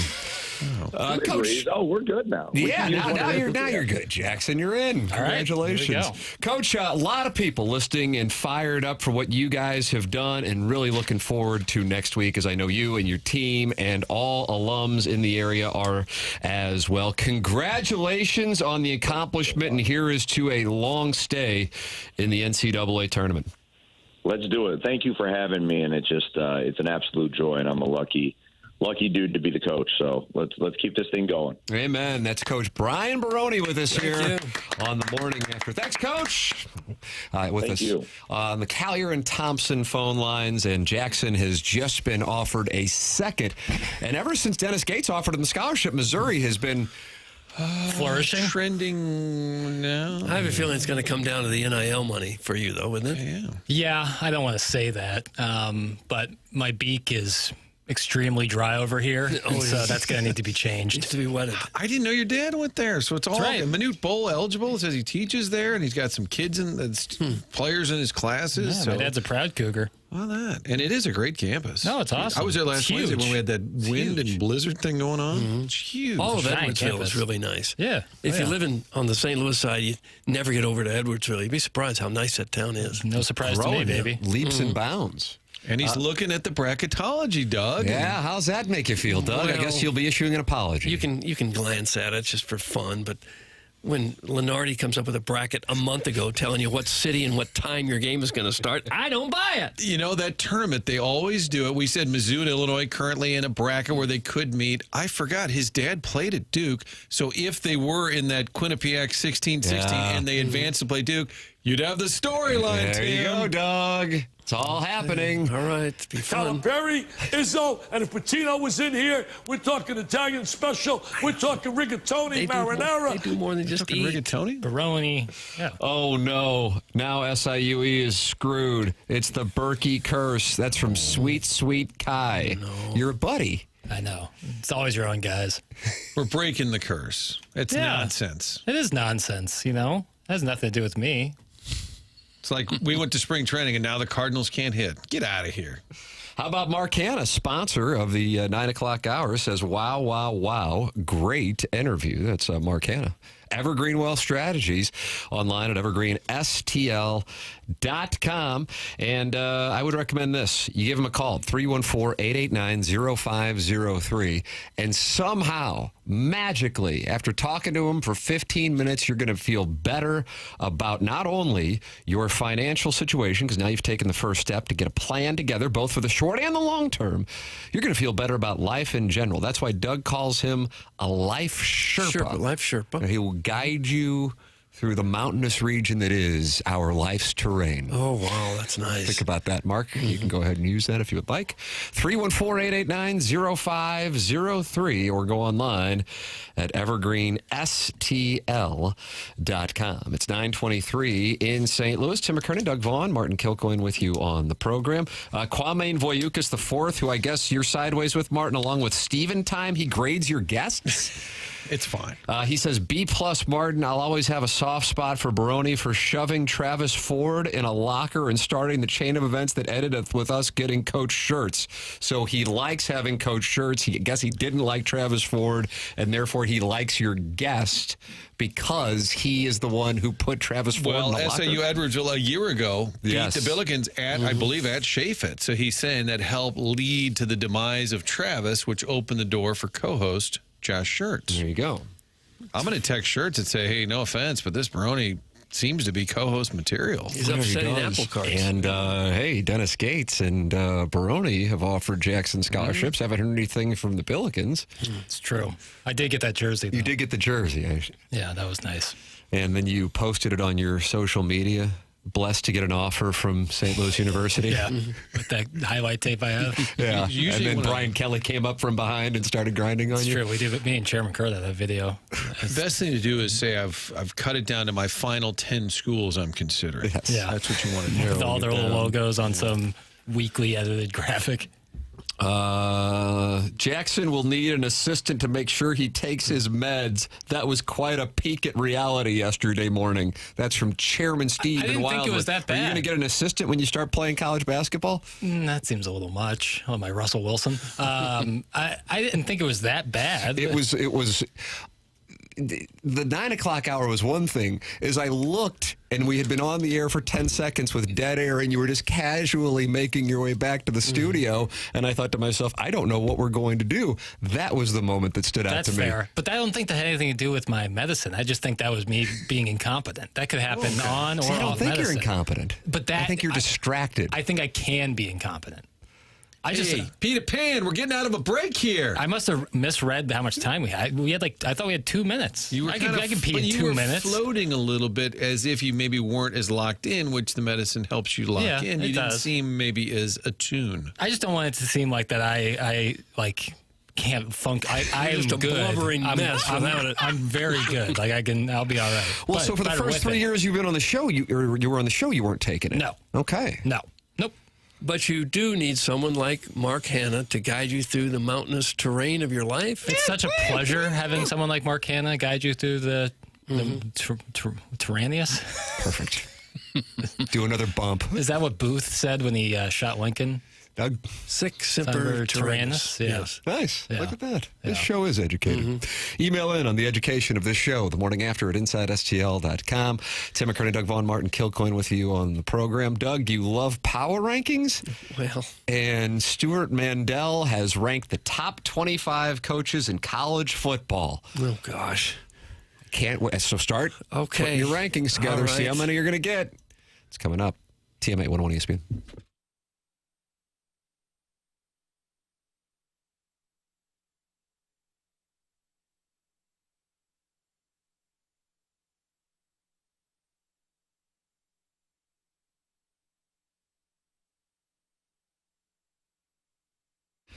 Weather warms up, and one of the things that starts happening, engagement season. Are you thinking about popping the question here in the near future? If so, I would like to recommend Moritz Reusch Jewelers. Check them out online at ninjabling.com. They are in Richmond Heights, close to Clayton, and right across from the St. Louis Galleria. And here is the thing that I want to make sure I let the audience know about. You got plenty of box stores, national chains, and all that all over the area. That's, whatever, to each their own. But this is a St. Louis business, and this is going to give you specific customer service to your needs. In addition to that, Moritz Reusch has been around since 1982, and the experience in the industry goes back even further, and that goes back to the fact that this is third generation for Dan at Moritz Reusch. The experience is second to none. You have a budget. They stick to the budget. They respect that, and they guide you through the process. It's Moritz Reusch online at ninjabling.com. Come in and see Dan and the family at Moritz Reusch online at ninjabling.com.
Did somebody put in a request? Or is this just Jackson kind of diversifying his playlist? Just playing some bangers. All right, fair enough. It's a Banger Tuesday on TMA. Mark Hanna, Evergreen Wealth Strategies, 9 o'clock hour. The show's the morning after, and it's presented to you by Brown and Crouppen, joined in the previous segment by SIUE head coach Brian Barone, as the Cougars are on their way to the NCAA Tournament, and maybe he becomes a household name over the next 11 days. That's the magic of March. No. Well, he would become if they were to beat Duke. You better believe it. Oh, my God. And then all of a sudden, there's a job opening, and everybody's talking about getting Brian Barone. Yep, that's how it works, man. Now the Cougar fans are, thanks, Tim. Thanks. We just got telling you how to it this works. level. Just telling you how it works. That's Stan Heath blueprint. Stan Heath would be an example. Went from Kent State to Arkansas. Am I correct, Nurse? Yeah. Is the only guy to like stay in a situation like that be like Mark Few at Gonzaga? It feels like everyone else who makes has a big moment like that moves on. Gold moves up. Coast went to USC. Andy Enfield. Yeah. I think he's at SMU now. Porter Moser stayed after the Final He did Four. stay for a while. Yeah, he stayed longer than you thought. The little guy whose legs kicked in the air after beating Marcus Fizer at Iowa State. He was at Hampton and then went to a Missouri Valley school. I can't remember which Missouri Valley school. Wow. I think he might have gone to Evansville. The Purple Aces. I am crowdsourcing. I'm crowdsourcing, acting like I'm asking, and then Martin started to look, and I felt like, all right, mission accomplished. I got what I was looking for. I can picture that kind of chubby fella, kind of hoisted in the air. And his legs were kicking like the Dickens. Yeah. He was kicking like the Dickens. Raleigh Massimino? One of the players hoisted him. Yeah. Well, his kind legs of had would a kick. Raleigh look to it. And was that the same night that Missouri beat Georgia in the 8-9 matchup in Greensboro? I don't remember that. Because then they lost the next game to Duke. Was it a buzzer beater? No, no, they cut it. They cut it close in the second half. Buzzer beater to against win Georgia. That's what I was just talking about. And then Doug goes, I don't know, and I'm like, you got to do show prep. What year would this have been? 2001. 2001. Who's on that Duke team? Get with it. Oh my God. Yeah. The 2001 Duke team, that's up there as an all-timer. Is it Langdon or is that? No, that was Shane Battier, Jay Williams. Yeah. Oh wow. Carlos Boozer. Yeah. Mike Dunleavy. Chris Duhon. Oh God. Yeah. Yeah. That And team Missouri is was down loaded. 3, and we're playing them in Greensboro. And I'm like, I can't believe it. I'm sitting here watching my almost alma mater playing Duke, and this is a battle basically on their home floor, a few miles away from their campus, and they might beat one of the best teams in college basketball. And then, sure enough, they ran away. But it was, I think, and it was Quinn Snyder against Mike Krzyzewski. There's that committee. Oh, it's all by accident. It's all by accident. All by accident. Bill Self, he's going to play Illinois in the second round. How did that happen? It's all by accident. That's the deal. Hey, email in. Design Air Heating and Cooling email today, the morning after at InsideSTL.com. That is coming your way at 10:50. If you missed anything, we also were joined by John Kelly. You can podcast it. That's via the Schaefer Door Company podcast. And Doug, you know about Schaefer Door, if I'm not mistaken. Well, I certainly do. That's Schaefer, SCHAEFER. They can guide you through the mountainous terrain of your garage. Nice. Mountainous terrain's our theme. Right. If the garage door should break, and sometimes they do, it is the largest moving part to your home. And when they go bad, you got a real issue, but that's when you call Schaefer. It's 636-782-3608. Okay, I'll say it again. 636-782-3608. You ought to put that on a little Post-it note right by that button just inside your garage door. So anytime something goes wrong, you'll know who to call. They've got that special Monday morning standby service for doors that break over the weekend. They service all kinds of garage doors. Doesn't matter what the make is, but they service and have new installs with LiftMaster. LiftMaster garage door openers are strong, quiet, and versatile, and the best you can buy. They also service commercial doors, so if you run a business or warehouse with those big, giant garage doors, Schaefer is well experienced in those types of jobs as well. The business has multiple family members working there. They are big enough for any job. They are small enough that when you call, you'll actually talk to a person on the other end of the phone. Service techs, not commission-based. So go to SchaeferDoor.com or call or text them at 636-782-3608. They'll get right out there to get you taken care of. Schaefer Door is a LiftMaster partner. Steve Murfeld was the coach of Hampton in 2001 when they knocked off Iowa State. He did leave, in fact, for Evansville. Wow. And he is currently an assistant at Creighton on the Creighton staff since 2010. Wow. More bracketology just coming in, Doug, across my desk from a listener. Okay. And I know you like when there's updated bracketology. This is from Jerry Palm. God, really?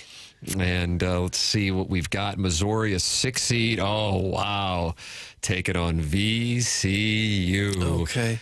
Jackson does not like that matchup. That's what I saw in the reaction there. And then in the same region, Illinois is a 7 seed going up against Major Harris in West Virginia. All right. Well, what about the bracketology we read about a week ago or a day ago when they had a totally different opponent and game time and place where they're going to play? Well, things We change. should just throw all that out? Yeah, with the game. They absolutely change. That's why we don't need the bracketology until the bracket comes out. Dump out of Doug. He's out of line. We just heard from a guy in the tournament saying he loves bracketology. Yeah. Who would be your preferred matchup, Doug? VCU or Baywa? I guess Baywa. It's at least more fun to say. Baylor can play. So can VCU. What's that? I said Baylor's. Yeah, so Baylor's can good. VCU. Yeah, they're all good. Yeah. This time of year, you got to beat. You got to beat the best. To be the man, you got to beat the man. And baby, I am the man. Rolex time, 24 hours camera. It's been your pleasure. Doug, you wanted the power rankings. I got them. Okay. Stuart Mandel just released his top 25 college football coaches. 25 of them. God bless America. Why is that a problem? Did he have absolutely nothing else to do yesterday? I mean, it's totally subjective, right? We're sitting here again talking about the same thing. Thank you. That's my number one. Okay. You would put Brian Kelly as number one? No. Number one, goofball. That's not true.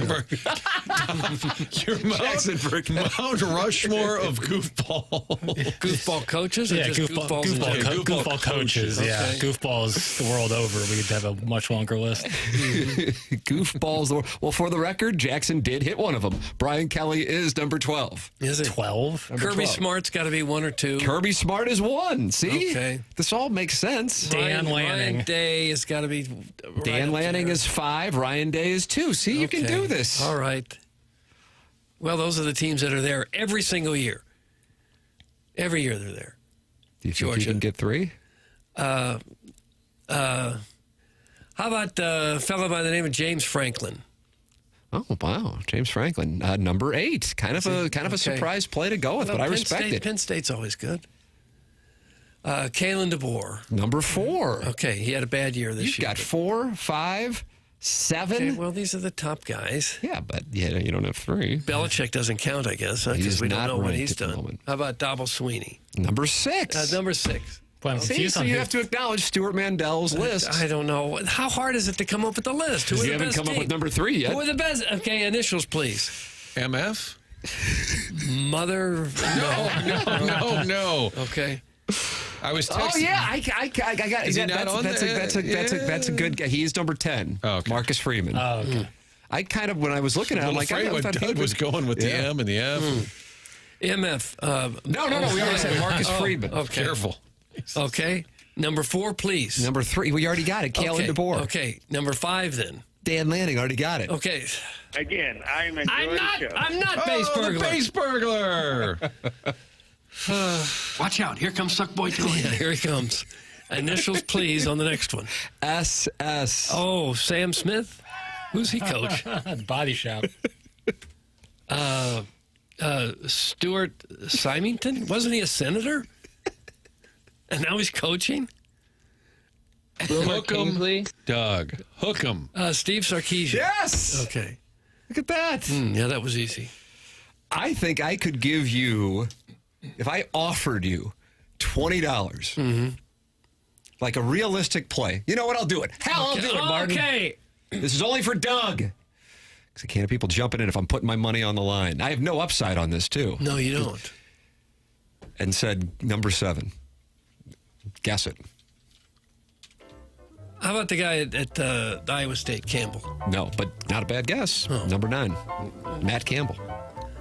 Okay. Can I have initials? What if I guessed it with initials? No. I'll be happy to give you the initials, but my $20 is off the table. Okay. What about a conference? Can you give him a conference? What is this? I made a play. We're not How adjusting about the terms. Deion Sanders? No. No, son of a... No. Did not get ranked. Was not ranked. I thought maybe that would be the surprise. Now he's going to go after Stewart. I thought maybe that'd be the surprise. Bielma and Drinkwitz did not get ranked. No, this list is fake then. So you do not recognize the list. Brian Kelly 12 and Drink not on there. Just kidding. I don't care. True son. Dan Lanning. No, already guessed. Oh, son of a... Already I knew number 5. it was. I knew it wasn't going to be him. Concede. You don't have to give me $20, by the way. All right, I don't want the 20, but I would like the initials. LL. LL. Ladies love Cool James. Leonard Little. Lou Lewis? Nope. Lewis. Lewis Lips? Lanny Lincolnham? What? Who was he coach? Lanny? His first name is Lanny? Yes. What's that short for?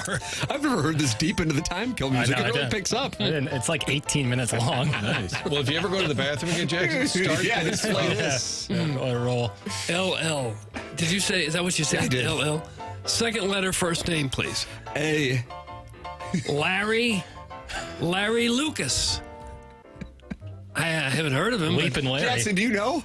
LL. See, I mean, that's what Chairman Kurt knows. Don't say anything, Chairman Kurt. Martin, you don't know either. I can tell by the look on your face. This is the number 7 coach ahead of... Oh, Lance Leopold? Lance Leopold. Lance Leopold? The Kansas coach? Lance Leopold? Whoa. Lance Leopold. Now Jackson's battering a hornet. At number 7.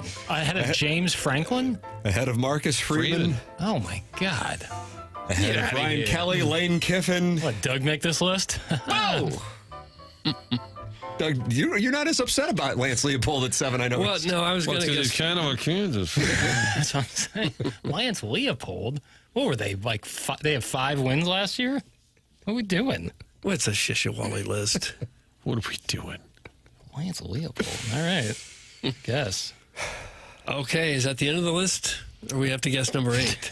You already did. It's James Franklin. Will it be who haven't we be guessed? Doug, it could You be already got it. updated There's the tomorrow. top 10. We've got the whole 10. The top 10. Signetti, Kelly, Kiffin, Whittingham at Utah 14, Heupel at Tennessee 15, Kirk Ferentz at 16, Jamie Chadwell at Liberty, Chris Kleiman at Kansas State, Jeff Brom at Louisville, and Jeff Monk in Army, Kalani, Kirkwood. That's the Kirkwood guy at BYU. Rhett Lashley at SMU, Willie Fritz at Houston, Jonathan Smith at Michigan State, John Summerall at Tulane. There's your top 25 college football coaches. Wow. Per Stuart Mandel. Okay. Gosh, thank God we got that list in. You had $20, and you guessed Larry Lubers, the former Cardinal pitcher. Kansas finished 10th in the Big 12 Jackson's last year. It's so dumb. Like, what are we doing? I can see This is why I did the list. What are we doing? That's my favorite response. Their last game was against Baywa, and they lost 45-17, and that's your 7th best coach? Well, when you do a list like this, you have to do a few outrageous picks so people talk about it and argue about it. I guess. If you just have the obvious and everyone goes, well, I could have done that. Then you go like Kenny Dillingham there, someone who's actually like hot, not Lance Leopold. You think Kenny Dillingham's hot, Doug? I don't know what he looks like. He gets all fired up, and that's pretty great. I don't get that list at all, but what are you going to do? If it would have been anybody other than Kansas's head coach, would you be this worked up right now? And I'm trying to be objective here, but a team that finished in the basement of a bad conference and he gets to be the 7th, he's the 7th. You're like, oh, I liked what he was doing. Did you watch the UNLV game? It was awful. It was some of the worst coaching I've ever seen. No, I didn't see that game. Barry Odom deserves to be 7 over Lance Leopold. So you take Barry Odom over Eli Drinkwitz, it sounds like. Wow. Have fun on Power Mizzou today. I wouldn't take, I would take Beamer over all of them. Did Drinkwitz make the top 25? No. Brett Bielema did not either. Yeah, it's so dumb. So you would put Bielema and Drinkwitz in the top 25? I mean, I would entertain it, but I would certainly have him over Lance Leopold. Number 7. That would have been made sense if that was last year, like going into last season. No, but they had some hype around them. People were like, all right, maybe Kansas football is back. Again, new facility. That would make sense. After last year, it was kind of like, oh no, we had expectations and we stunk. Hey guys, Kenny Dillingham has a hot wife. Thanks. That's from Eric in the Central West End. Doug, does that factor into your? No, I imagine most of them do. These guys make $5-6 million a year. I don't know what you're trying to say right there, but I don't imagine they're Martin and I are getting hitched to a bunch of uglies. Offensive. Thank you, Martin. Hey, let me tell you this. If you are feeling like you want to improve your aesthetics, I say you go and work with that Dr. Brandon Pryor at 100 West Dental. He built brand new offices on Manchester in Baldwin with the most modern technology, with the patient experience at the front of mind. You don't even need to make a call to schedule. Just go to 100westdental.com. Just check the calendar online for availability and book right then and there. No insurance, no problem at 100 West Dental. The membership plan aids in the cost of dental work for those who don't have dental insurance. And it is a great offer for our audience. $1,000 off Invisalign at 100 West Dental when you mention my name. And if you're on the fence about Invisalign, they have a digital scanner that can show you a simulation of what it'll look like before you even go through with it. It's 100westdental.com or call 636-585-0100. Tim McKernan, Doug Vaughn, Martin Kilcoyne, Jackson Burkett, Chairman Kerr with you. This is TMA 101 ESPN.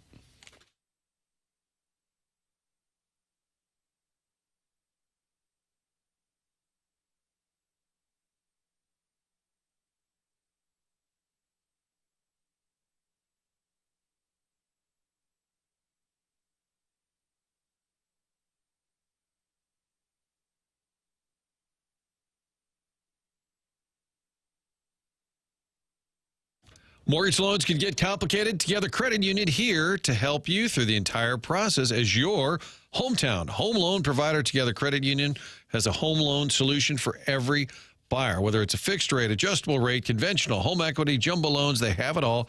Go in and get help in person with Together Credit Union with their awesome staff. They even have specific specialty loans like the FHA, union member mortgages, community contributor mortgages. Together Credit Union understands it gets a little complicated. Let their team guide you through the entire process, all handled in-house, all right here in St. Louis. Together Credit Union's experienced lending team will handle underwriting, servicing, everything in between, all done locally. So remember, Together Credit Union is your hometown home loan provider. Find out more. Check out rates, togethercu.org. Here is to making St. Louis your home. For your next mortgage, you work directly with Together Credit Union. 14 area locations. Together Credit Union, federally insured by the NCUA.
Wow. Jackson told me that this was going to be return music for me.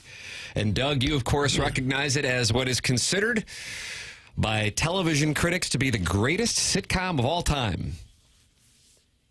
Different Strokes? Seinfeld. Friends. Curb. All of it takes a back seat. And then Different Strokes. I think Webster, but I sometimes just think that's more of a confusion thing. The FBI wouldn't rest until the entire cast of Different Strokes is behind bars. Now, this is the Different Strokes theme as played live by Boyz II Men. This is actually Boyz II Men? Wonderful. Yeah, live in front of a studio audience. Wow. Gary, come back. I believe Alan Thicke actually was the one who sang Different Strokes on the show. Really? There really have been some great songs as theme songs for TV shows. Best Mount Rushmore of... Gilligan's Island right up there at the top. Brady Bunch is so catchy. Maybe it's kind of cheesy, but you can't forget it. Happy Days? Greatest American Hero was a good one. That's a nice obscure play. That's a nice obscure play. Jackson, can you pull theme song for Greatest American Hero? Because I bet about 25% of the audience at the most knows that song. Yeah, it was a great song for a Believe TV it or show. not, Yes, Jackson's Martin. not back for the break. Yeah. He's still in the can. He forgot he is late. Snorting Addy. All right, here it is, Doug. The Greatest American Hero, 1982, 1983, 84? What a weird show. Connie Selica? Yes. Oh, this is the jam.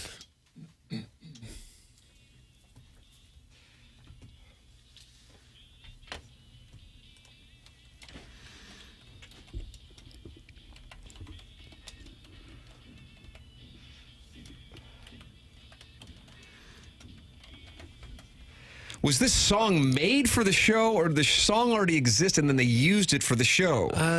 Because I'm the not guy sure. was just like a middle manager guy, like working at Enterprise and lived at Brentwood Forest. But then, like, when there'd be bad guys, he would dress up in underwear and fly around. And in hindsight, the premise didn't really seem like it was going to be a winner, and yet, alas, it was. Yeah, it's a good show. Maybe just because of the song. Guys in People Hollywood wanted to on watch the end of the acid, so song. let's just see if they bite. They did. Connie Selica. The theme song for Cheers. Is that on the Mount Rushmore? We're getting text for that one. I got the, I have the Rolling Stones list. Number 1, they have the Jeffersons. It's a nice play. Moving on up. Yeah. Number 2, they have a tie between the Brady Bunch and Gilligan's Island. Number 3, Sanford and Son. Number 4, Crazy Ex-Girlfriend. That was on the CW. I don't know that one. Familiar with that. That's the Lance Leopold of that list. Yeah, for real. Mr. Rogers' Neighborhood, PBS fame. Twilight Zone. It's a good one. John Williams. Fresh Prince of Bel-Air, my karaoke song. Friends, number 8. The OC, number 9. And then Too Many Cooks at number 10. I don't know that show. Get out of here. Game of Thrones at 11. Cheers at 13. Cheers is in there. Mash on The there? Wire at 14, down the hole. Car 54, where are you? On there anywhere at all? Rockford Files at 16. Oh, jeez. Guys, Mr. Belvedere has to be on there. That's from Dewey Oxberger. Sopranos at 19. Ooh. Woke Well, if up we're going to this include morning. dramas, then Sopranos might be Mount Rushmore. That just sounds like a musical bed, though. That's not really a song. What are you Yeah, talking it about? is. Like Oh, with that- The Sopranos? No, Got woke up me this a gun. morning. got Jackson's doing kind of myself a gun. the musical from the 7th grade version of it, but it's got a little edge to it. Okay. It's got full lyrics. It's like a minute and 20-second theme rolling the credits and stuff. I know, but it's just music. There's nobody singing. Yeah, there is. Woke up this morning. Got myself a gun. I guess I didn't stick around for the ending credits. This Didn't hear it. would roll before every episode. I'm trying to think Tony of the driving music. through the tunnel Yeah, from I New remember York that, to back but to Jersey. I guess I just don't remember the singing. Oh yeah, it's full lyrics. Huh. What about Silver Spoons? That's from the 314. That was with that cute little Ricky Schroeder, and he had a car going through his living room, or a train, actually. I Oh, think. really? And that was with Joel Gray and Linda Gray. You ever watch Silver Spoons? And was Alfonso Ribeiro on that? I think he was. Following Fresh Prince or before? Before. Wow. Woke Up This Morning, sung by Alabama 3, the band Alabama 3. F Troop had a nice theme song. I said Wonder Years, Jackson. Play it. That's from Scissor Me Timbers. Well, good thing I don't work for you. Succession at 25. Now that's no lyrics, but haunting. But the piano. The is great. haunting piano riff of Succession. Okay, that puts me in a good mood. Good Times at 28. It's a nice play. Greatest American Hero, 29. Yeah, it's too low. It's too low for that. It's a great song. Was that show any good? Because it looks ridiculous. Oh, looks just ridiculous. I think the song might have made the top 40 list at some point. Really? Exactly. Yeah. Well, I feel like but I don't know. Is that song just from Greatest American Hero? I guess we were just asking. I think so. George Costanza did a version of that for his, I'm in a tunnel. George isn't at home. Where can he be? Wow, look at that. Mary Tyler Moore, 31. Yeah, that was a good song, too. Good morning. Danny Pintaro votes for Who's the Boss. Danny Pintaro, of course, starred on Who's the Boss, listens to our show now, and also goes by the name Dale in Grubville. Dale. I feel like now, because like if you're on a streaming service, they allow you to skip the credits. But there's some great credits out. Like there's some great theme song credits rolling out there. Like you lose out a little bit. Succession's a great example. If you watch Severance, that has a great open. Does, yeah. Doug, the dad in Silver Spoons was a freak show. That's from Stepdad How would Gary. you know that? I thought he was just like a normal television father or What does it mean something. by freak show? I don't know. I thought this is going to color my childhood now. I don't know. I thought it was wonderful. Ricky Schroeder had a little train that would go through the living room. That is nice. I wish I had one of those. Yeah, I mean, those exist in Huntley, but other than that, I had never really seen anything like it, and so I loved it, but I didn't know that the father was a freak show. How would you know? I don't know. You're going to have to ask Stepdad Gary. I'm not going to. Billions has a great theme song. It's a good one. Welcome Back, Cotter. That was very good. Yeah. Charles in Charge. I don't remember that one. Green Acres. That's going to get you going, Doug. You're going to like that. Here we go. Fantastic. Oh, that's what about Andy Griffith? Green Acres and F Troop. It's hard to beat those. Nothing hits more than when the Game of Thrones theme would start when it was on television. That's from Edmund's text ringtone. That would get a little long. That would be like, I'm already going to sit down for an hour and 5 minutes of Game of Thrones. I don't need to watch the 3 minute Need to pick open. up Landon at 3. Sutton gets out of practice. What is it? Who are we playing? Pirates? How about this one? I like this play. Hill Street Blues. Yes. Like that play? Yeah, very good. Be careful out there. It starts and ends with A-Team. That's from Bomb Scon Scoobyan. That's a good one. Facts of Life. All right, if we had to pick one, Jackson, which one would you play right now? If I had to pick a theme, I like the Sopranos one a lot. Oh, but you have one ready. I was trying to walk into. I have the Hill Street Blues. Let's hear it, buddy. Take a listen. Doug, this is an instrumental, right? Yeah. Blues and Penguins Thursday. Yeah.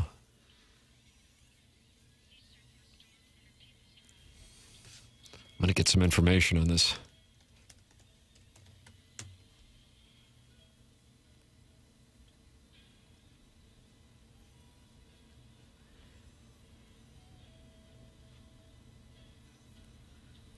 Doug, it debuted in January of 81, and it ran until May of 1987. Very cutting edge for the time. Oh, is that right? Mm-hmm.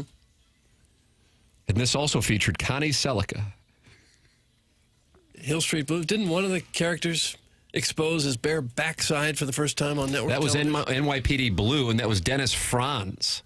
Yeah, is that what I remember driving home from the University High School, Martin, which, of course, was just to the east of your former location at the Two Fox, and there were people protesting outside of KTVI2 in the early 1990s to try to get NYPD Blue removed off the air because they found it offensive because of Dennis Franz's ass. Yeah, they showed his backside. So that was on network TV and people really lost their mind? Yes. Yeah, people need to go home, find something better to bitch about. Is that Dick Ford talking to them out on It Oakland might have Avenue? been him driving by. I can't even get to the emos. Move. Email in the morning after at InsideSTL.com. Design Air is the sponsor of that email of the day coming your way in 48 minutes. Jackson has a wonderful dossier, which is sponsored by Stiefel, but is he going to go to the questions since Martin kind of read through them? Yeah, that kind of hurt. By the way, friend of the show, Josh Shirt, I told him, I said, don't be jealous because Coach Barone was on the show and Jackson has now been offered a scholarship. He said, wow, I am jealous. What a talented staff. The Wizard of Crestwood. You also had a cool handle. I was the Dean of DePere. He forgot, apparently. Now Jackson's got a full ride to an NCAA tournament team. Really, everyone but Tim, I guess. How about that? I dumped that. Anti-eliminating. Oh, Josh Schertz winning a lot of people over with that text, though. Martin, I know you have onboarding. Actually, a client meeting today, so I legit. You have a legit. Not that I don't always have a legitimate excuse, Right. but yeah. So we'll see you boys tomorrow. It was a great show God so bless. far. Yeah. Bring it home. And considering you already know the questions that are going to be asked. I can't wait. You already know what's coming. Look at Jackson staring down Martin You for want to stick airing around for his the dots. Chinese food thing? Bring it home, pal. Bring it home. These are just some in-depth quizzicals. In-depth quizzicals coming up on the Stiefel dossier and the Design, Air, Heating, and Cooling email today. This is the Morning After, presented to you by Brennan Crouppen.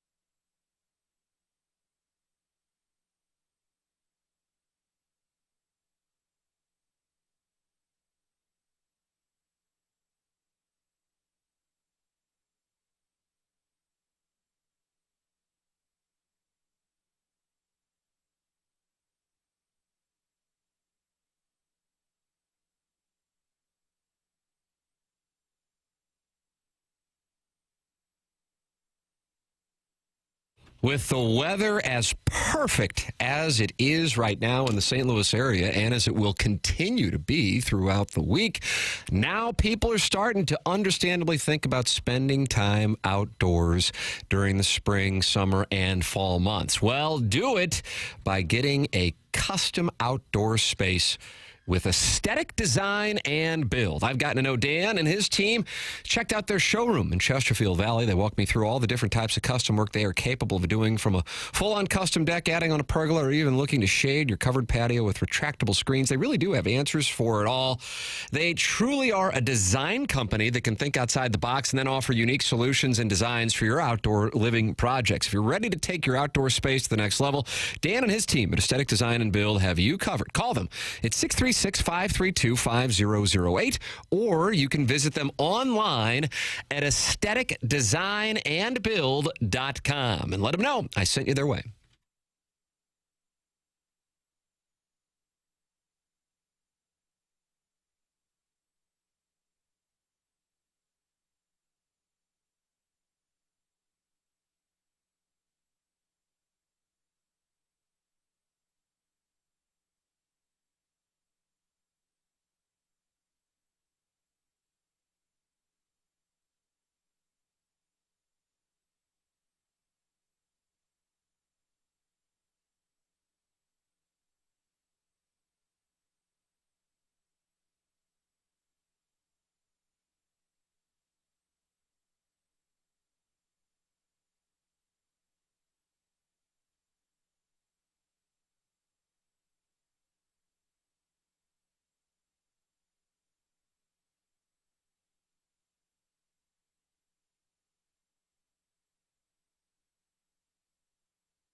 This is Action Jackson with a Sports Center update driven by Johnny Londoff Chevrolet and Johnny Londoff Autoplex. The Bulls defeat the Pacers last night, 121-103. The Slob Wizard Josh Giddey with 29 points and 10 rebounds. Those are their Sports Center update driven by Johnny Londoff Chevrolet and Johnny Londoff Autoplex. See them at londoff.com. Chevy, together we drive. Are you kidding me?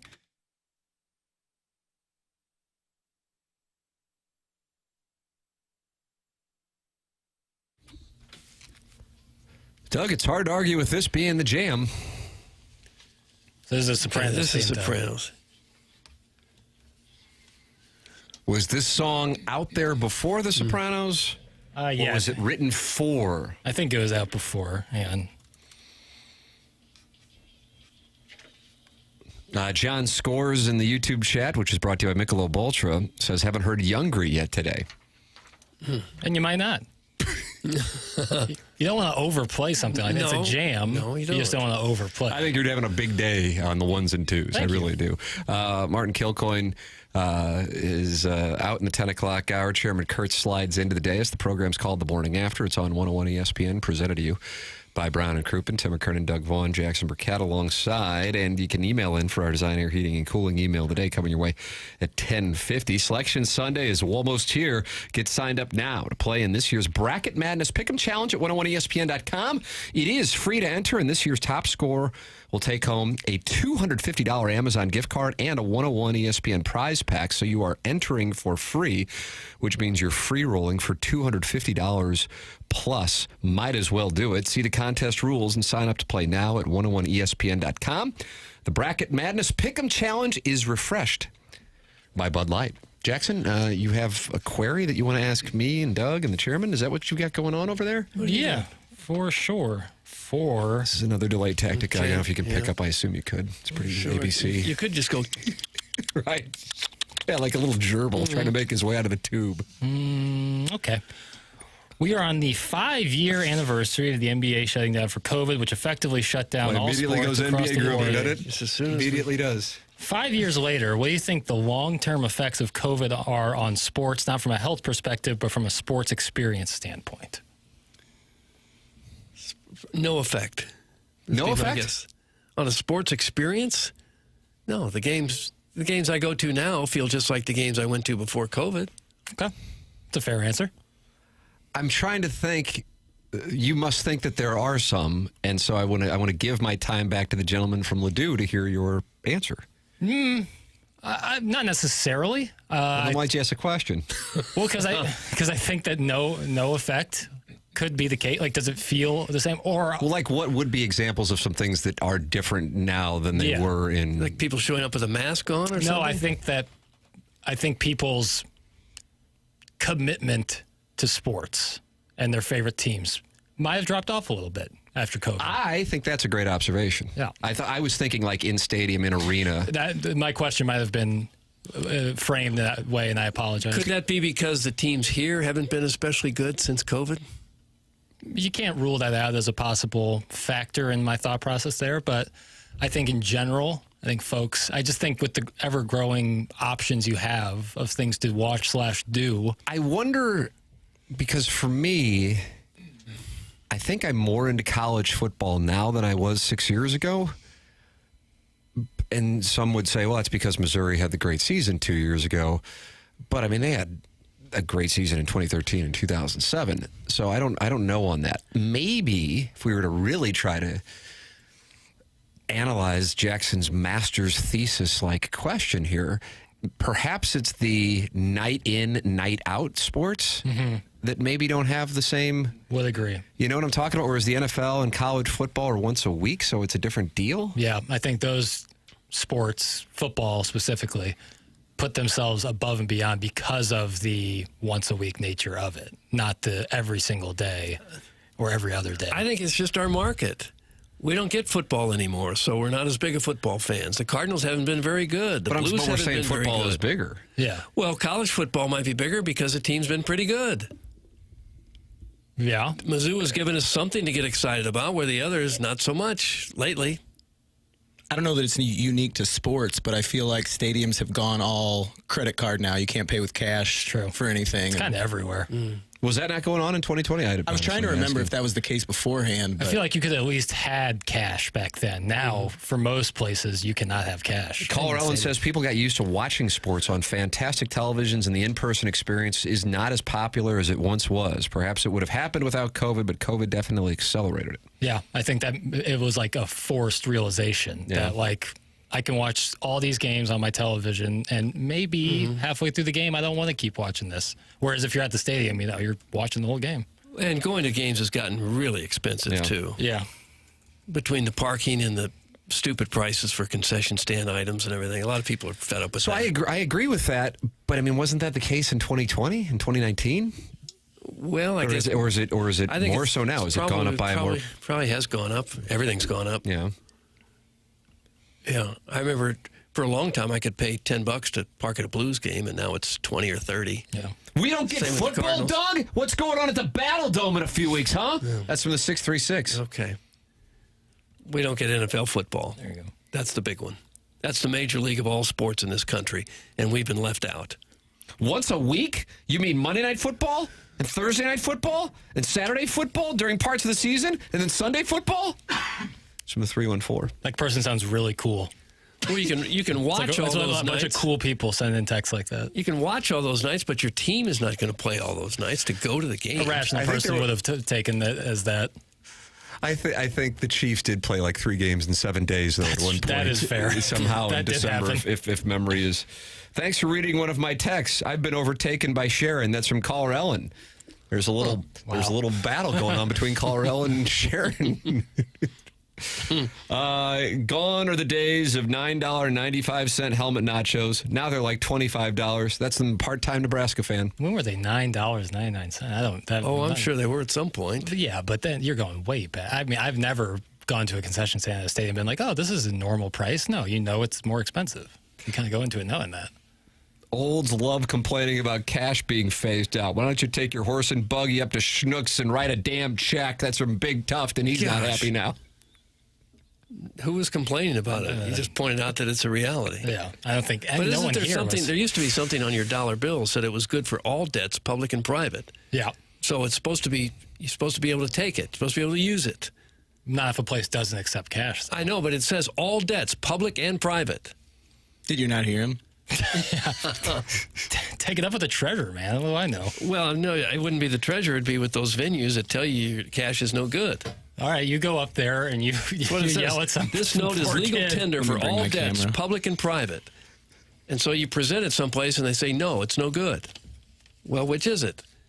But you go to a lot of places and they say, oh, Doug, your money's no good here. Yeah, you probably do have that. No, you're folksy like that. I don't think that's ever happened.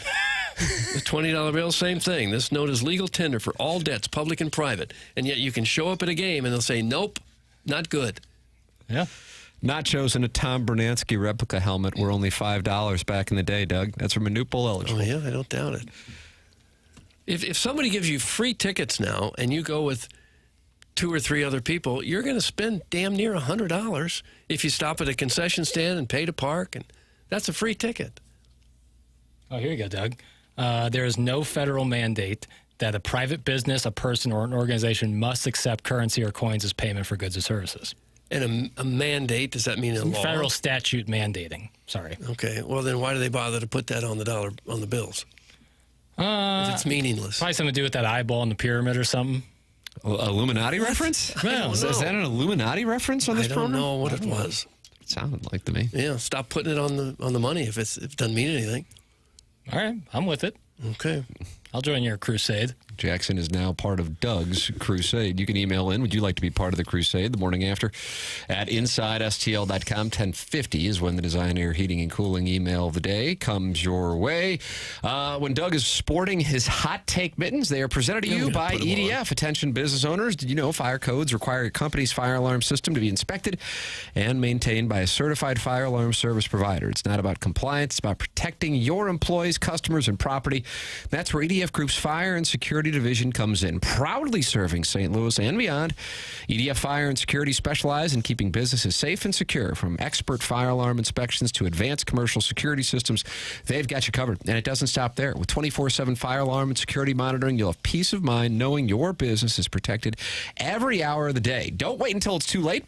Call EDF Group's Fire and Security Division today and let them help you stay compliant, secure, and safe. Visit the edfgroup.com or call 314-993-8053 to learn more. EDF Group, your partner in fire safety and security. It is 10:19 in St. Louis. Time check brought to you by Clarkson Jewelers. Tim McKernan, Doug Vaughn, Chairman Kurt, Jackson Burkett with you.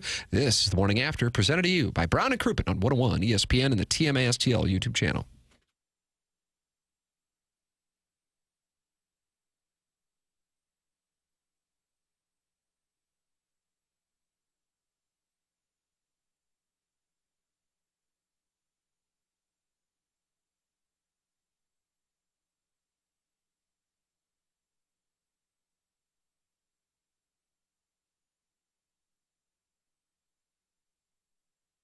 Tim McKernan here for Stewart's American Mortgage. If you are someone who is looking to purchase a home, a refinance, or if you are looking to consolidate some of your ugly credit card debt, maybe you don't know exactly what direction to go to do any of these things, well, let me make it easy for you.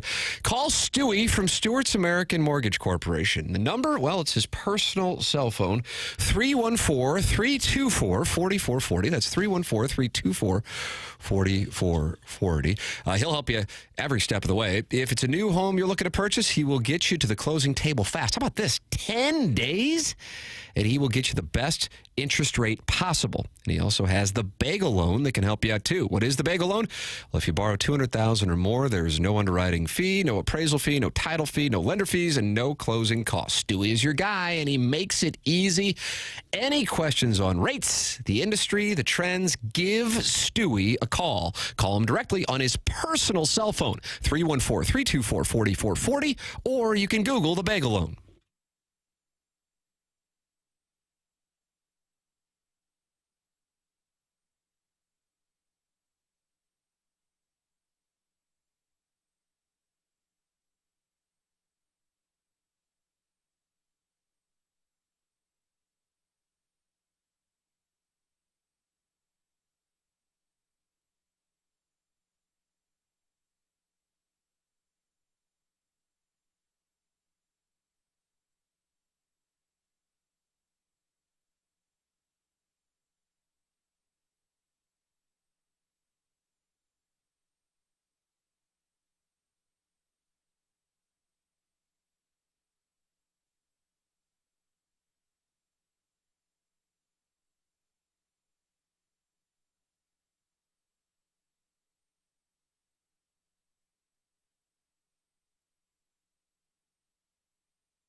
So What'd Your Grandma Think intro is still a wonderful treat every time I hear it, Jackson. It never loses. It's just Who put that? Did you put that together? I put like all the drops together, but our wonderful production team here actually made it happen. Well, they did a hell of a job, is what I say. Yeah. What do we have from So What'd Your Grandma Think? Probably the George Washington on the So What'd Your Grandma Think Mount Rushmore, John Tortorella. Doug, you're a big Torts guy. Yeah, He'd be way up there with like Popovich and Belichick, Saban, I would say. That's probably a pretty solid Mount Rushmore.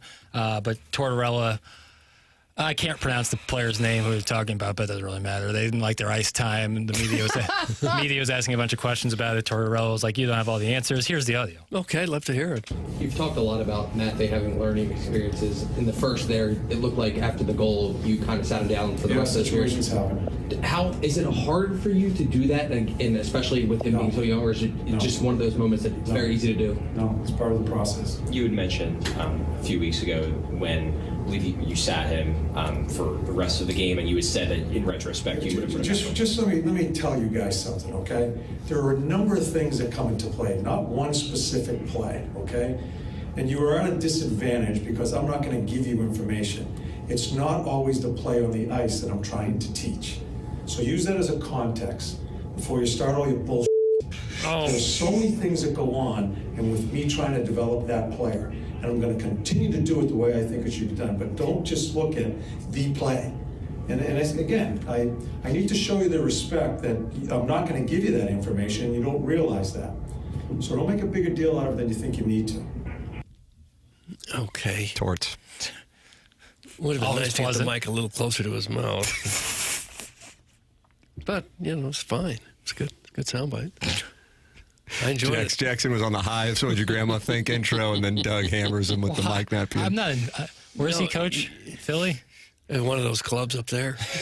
I'm not there with the mic, or else yes, I would I know. have. I would have been out there. Both channels, right? You want both channels? Well, you get the mic closer to the guy speaking. That's what you got to do. Yeah. And you also got to get the mic flag in there. Of course. Sure. That's what we were told growing up. Get the mic flag in there. And so I can't remember. I feel like there is either a meme or GIF of somebody locally, maybe one of the listeners will text it in, 314-399-9646, where somebody takes their hand and shoves the microphone down because somebody... Oh, yeah. Brooks Perriott. Doug, you remember Brooks Perriott? He would KFNS back in the day. That was his signature move. Get the KFNS mic flag way up there. And I feel like there was an athlete in town who took it. It was Steen, wasn't Steen? He used and he to just do that all the time. calmly lowered it down. That is aggressive. I mean, you got like 100 mics right in your face, and they have to have the flag on there. Microphone technology has so far to go. Why we still have to stick a mic 2 inches away from a guy talking to get good sound, I don't know. Yeah. Seems like you ought to be able to do that from a distance. The new iPhones are pretty good about picking up pretty good sound on video. Well, now people use for like podcasts and social media posts like these tiny little handheld. Yeah. What do they call them? Gerbil mics? Yeah, but they're like lavs, but you use them as like a normal mic. You like hold it with your hand. So like when you're spitting a take on TikTok, Jackson doesn't like though when somebody pops up and there's a video in the background, but it says a guy's head. Superimposed. That drives Jackson up the wall. What do you say you know is about to happen when you see that? Some BS. Because they're gonna talk, give you context on a situation. It's literally the social media. You talking about like KFC's Minuteman thing? Do you know what I'm talking about? Doug, KFC's Minuteman. You enjoy the mashed potatoes, the slaw. What else do you enjoy? Extra crispy, but you take the skin off. Original recipe, but you take the skin off of it. Yeah, I'm the communist. Absolutely. Yeah, those type of videos, out. But yeah, that is they're like lavalier mics that you just hold with your hand, but they're always overmodulated every single time. Oh, is that right? Mostly, yeah. Well, and I don't blame people because it's usually like man on the street stuff, like I was doing with Chairman Kurt in Vegas when we asked about water sports and such. I think I told you this once. Somebody came through Channel 4 years ago, maybe 20 years ago, trying to sell us new microphones. They said these are so powerful. I guess they were used by law enforcement to zoom in on certain conversations a distance away. Said you could sit in the press box with this microphone and aim it to the pitcher's mound and hear what the manager was talking with the pitcher about. No way. Said the audio would be that good. And they said they're trying to sell it to TV stations, and the stations thought, we're going to get in trouble with that because there's things we're not supposed to hear. We're going to air it. We're going to get sued, and it was expensive, so they never They never bought it. But, wow. But I'd never Is that heard possible? to have a microphone like that talking powerful, 300 feet away? Oh, I'm sure they're out there. It's just a matter if you want to pay for it. And it can There's pick listening up, devices that can pick up things from long distances. Well, wouldn't you have to mic up the pitcher? Now, with this thing, the guy was saying you could just sit there and aim it to where you wanted to hear it, and it would zoom way in and get audio that clear from that distance. This guy sounds It'd be like pretty neat to have. But I'm wondering if they had that then, why don't they have like a lesser version of it now? Because I don't where think when you're standing in the locker room with 10 other reporters, everyone can't just hold something calmly by their person and still get good audio. But they can't. The mics are still right in the face. I think that guy was trying to swindle you. I don't think so. But then why don't I've never seen that microphone like that technology ever. So wouldn't someone have they bought have it? better mics on like NFL games. You see guys on the sidelines. Like that big looking looks like a they can a get UFO. it, but in those cases, they're afraid the guys are going to start cussing. For sure. And then they get sued for that. Because somebody has to explain it to their kids. Right. Precisely. Mm-hmm. Well, I didn't mean to just kill the conversation completely with that little microphone story. I got to tell you, this is just a little something. This is a little behind the scenes. Doug, you like in the weeds. Usually I save this for QFTA. Okay. When we have those moments of silence, I'm never going to be the one to break them. I'm just going to, I enjoy them. It's like a Jim Rome take. Did you listen to Jim Rome back in the day? Yeah. Sure. You'd be like, because he was usually on AM radio. It's a great and you'd take. get It's crackling. Mm-hmm. And then he would talk.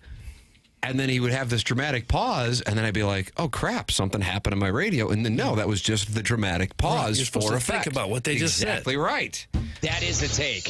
It's a strong take. It's one of the best takes ever. See? Mm-hmm. We need a band. Maybe we should try that more often. We'll deliver a hot take, and then we won't say anything afterwards. Here's a hot take from the MLS. This is one of Jackson's links, and I am intrigued by this story. And I'll be curious where you come in on it, and many of the Doggies fans who are out there going, hey, look at us. We're the Doggies, and nobody can score on us. MLS has entered year 3 of its media rights agreement with Apple. Now, I enjoy the Apple Pass, but I know that I am in the minority on that. I pay for it every year. I like knowing I click a button and there the Doggies are. Sunday night, 6 p.m. in Los Angeles, I can watch the Doggies. I don't have to go, okay, here we go. It's there. I can count it. It's easy to get to my phone, the whole thing. But I know it's not really popular. Beginning this season, Apple and MLS have taken numerous steps to address the concerns. The league has introduced a Sunday night soccer match window that is available in front of the MLS Season Pass paywall and designed to highlight the league's best teams. Fans can also find games in their DirecTV and Xfinity channel lineups, though will still need to pay for a Season Pass subscription to access games that way. T-Mobile customers are able to access Season Pass for free, a promotion the league also ran in its first season on Apple TV. And finally, the Apple TV app is available to Android mobile users. However, these are small steps when looking at the big picture issues for the league. MLS has minimal presence on linear television, limited to just 34 matches between Fox and FS1. Worse yet, only 2 of those matches featured the league's biggest star, Lionel Messi, as Apple wants to have the international superstar to themselves. The reality is, if someone wants to follow MLS like they would any other professional league, they will need to purchase MLS Season Pass for $99. And even then, they'll have to open up the Apple TV app in order to find the games. And that presents a huge challenge for a league that's still in growth mode. And for some executives who participated in an anonymous survey conducted by The Athletic, one general manager of a franchise told The Athletic the following. How about this? They have to end the deal with Apple. It is bad for the fans. And then another GM said, I think we have to be on more linear outlets. We have to be on ABC, NBC, Fox more regularly, because I think a lot more people watched our games when we were in that space. I think Apple and the whole streaming thing is really innovative, and it's probably where things will be going, but I don't think that MLS is the leader of that. I don't think enough has been put behind the subscription model. You're a different league when you're a subscription-based league. I don't think the effort has been put in like it should be. So executives with MLS franchises would like to see MLS bail from that Apple TV deal. Jackson, what is your perspective as a member of the Youngs? This guy, Doug, he is 26 years old for another 2 days. Okay. I like what you were saying, that like if I want to watch an MLS game, I know exactly where it is. I know that I won't have any issues signing in. Like I'm already signed into Apple TV because I'm on there often, and it's super easy. But I guess my question is, like, what is MLS's goal? Like, create a really solid base of people who love the streaming option, and usually younger, or continue to try to grow. If that's the case, then linear is absolutely the play. But that's probably going to yield you less. I don't know. I don't have their particulars in front of me. No. I know you do, Doug. I do not have their particulars. But I think a league has more credibility when they're on the networks. Mm-hmm. Yeah. If you can get them on ESPN or one of the over-the-air networks, it certainly helps the credibility of this is big-time stuff. Yeah. When you have to go searching for it, for me, if it's a big game in any sport, if it's a big game, I'll go searching for it and I'll curse my remote control and get mad and 20 minutes later find the game. But if it's a regular, just another game in the schedule, I give up. Yeah. I said, all right, if you don't want me to watch it, I won't watch it. This is a damning quote from another general manager. The reason why people don't watch MLS now is as simple as you can watch anything all over the world. You can watch American football, soccer. The amount of hours to dedicate a weekend to watching something, you can choose one of hundreds of things to watch. If you want basketball, no offense to MLS, but are you going to watch the Serbian League? You're not. You're going to watch the best product. The point being of that executive that if you're going, you can watch soccer anywhere all over the world, and the best leagues are not in the United States. And so therefore, for example, if you were a basketball fan, you're going to watch the NBA. You're not going to watch the Serbian League. And if you're a soccer fan, his point would be you're going to take your pick of whatever. I guess EPL would be the obvious one, but another league overseas. And so if you are making it difficult for American soccer fans to watch and then they have to pay, you are creating another obstacle to something that is already a difficult conversion. I don't know that I agree with this fellow, and now I'm going to pause for effect. Okay. I don't agree with him. Could have paused longer. Okay. Bundesliga, second Bundesliga. If you're a St. Louis City fan, you go to the game, they sell out every game because this is your team. You might realize that there's a better team playing in France or Germany, but who cares? This is our team. This is the major league in our country, so that's what you get behind. You'd have to be a real soccer purist to say, oh, they're not quite as good in the MLS as they are in Europe. Oh, well, okay, this is our team. This is the one that plays down the street. This is the only one I'm concerned about. I don't care if they're better in Europe. Right, but for a casual soccer fan, they're much more likely to watch one of the many incredible European leagues than they are the MLS. If you have a team in the MLS, yeah, for sure, you're watching your club. But if you're a casual soccer fan, more than likely you're going to be watching, Real Madrid. Maybe because it's easier to watch because they are on the networks. But it's also weird time difference. It's usually in the morning. But who wakes up thinking, gosh, I sure hope Madrid wins today? Degenerate gamblers. Could care less. And Producer Joe. And he has a landing strip. Thank you. There's so many teams in the MLS now. They cover most of the country. Australia and Canada, too. Yeah, there's not very many parts of the country that doesn't have a team. Right. As a casual soccer fan, I don't care about the Euros. I do make a point to watch city games and go to a few each year. That's from Angry Dan. Yeah, that's my point. Doug, if you keep talking out of your ass, I'm going to have to eat. Nope. No, you might want to cut that one. Let's see. I would rather watch paint dry over soccer. Any soccer conversation immediately then leads you get the polarization. Would be interesting to see if ESPN wants in on MLS, especially for Sunday nights, to replace MLB after this year. That's from Mailman Rob. That's interesting. Exactly. Their product stinks. That's from the 314. Sounds like the same issue as MLB, but without the regional sports option. That's from the 636. I've never watched one city game on TV, nor have I ever attended a game. That's from Eric, and he's in the Central West End. I don't think the product stinks. I mean, when you go to watch your team, whether that's a high school team or college team, if that's your team, that's your team. And it doesn't matter what else is going on the other side of the world. Yeah. When I watch St. Louis City play, I don't notice, oh, man, some guy in Germany would have made a better pass there. I could care less. Roman Burkett played in Germany. That's my team, and so that's who I'm rooting for. He was in Bundesliga. Yeah, he played Second for Bundesliga. Borussia Dortmund. Okay. The yellow wall. What angers me more is when I went to look for the St. Louis City schedule, I couldn't find it. You know what it was listed under? Fixtures. That's right. All hell's about to break loose. Chairman Kurt, all hell's about to break loose. I don't want it called fixtures. Well, they're trying to become top of the table. It's the schedule. They should be top of the table. They're not going to give up a goal all year. Yeah, no. They're not going to concede. To have clean sheets? Yes! They're not going to concede a goal. Oh, God, I hope they don't concede. That's what they always say. I don't know why we have to have an entirely different vernacular for it. But I do know that when I watch, the guys look very good to me. I don't say, gosh, these guys are terrible. What a lousy product. Yeah, I think that and there's only a handful, but the American stars don't play in the MLS. I think that actually hurts the league more than anything. Doesn't bother me at all. Really? No. All right. Fair enough. How many of the top Americans aren't playing in the MLS? Almost all of them. But how many is that? A handful? 20. Okay. But most of us don't know who those guys are anyway. Why do you hate Weston McKinney? Yeah, it does seem Christian like Pulisic. Because he's a cockleburr in my saddle. Nice. Timothy Weah. I don't know any of these guys, so therefore I don't know what I'm missing. So I don't care. Mr. America over here. I don't care. Yes, we are Mr. America when it comes to soccer. We have a team. That's who I'm going to root for, and I don't care if there's somebody better in Austria. I could care less. What about Hungary? Probably players there too that are better. Don't care.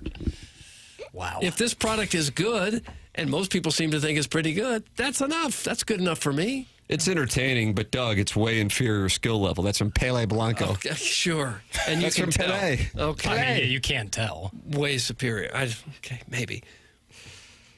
It's not a shot. It's just where the state of the Well, sport then why do you is watch college basketball when you could watch the NBA? Because those guys are eventually going to play in the NBA. No, most of them aren't. A lot of them will. No, not many of them will. Not many. Well, because of the atmosphere and the energy. And okay, I have a team. but there's better players. For sure. Okay. I like both. I'm not saying I'm not trying to cast a wide net here. I'm saying why someone might. Totally agree with Doug. Speak it, sir, Doug. You got knighted? I should be. I agree with that. Doug should be knighted. All right, we got that Design Air Heating and Cooling email today coming up. Buck Swope still without a win this month. You got to know he's about to break through. This guy has never been shut out. He's so dangerous, and I feel like he's the kind of guy you don't want to put him in a corner because he's going to come out and he's going to be swinging. So that is coming your way on the Design Air Heating and Cooling email today. Then BK and Ferrario at the top of the hour from 11 to 2. The Fast Lane from 2 p.m. to 6 p.m. And then the Southern Conference Championship tonight, that tips off at 6 p.m. And then you start talking about a lot of college basketball over the next few days, Doug. Games galore, nonstop, all starting tomorrow afternoon. 24 men's college hoops games tomorrow. 4 tournament bids on the line. Well, that was well delivered. Thank you. Thank you for the delicious take. The only thing better than that would be to have an account with Stiefel. Stiefel is our new sponsor of the dossier and the new sponsor to this show, and it's great to have him. A lot of people know the name Stiefel. They should. It's been around St. Louis since 1890 now. Headquartered on the same street today as they were in 1890. Different building. Really nice building now. Great building. The best building. Everyone agrees it's the best building. Stiefel is proud to have called St. Louis home for 135 years with financial advisors in 12 offices across the region.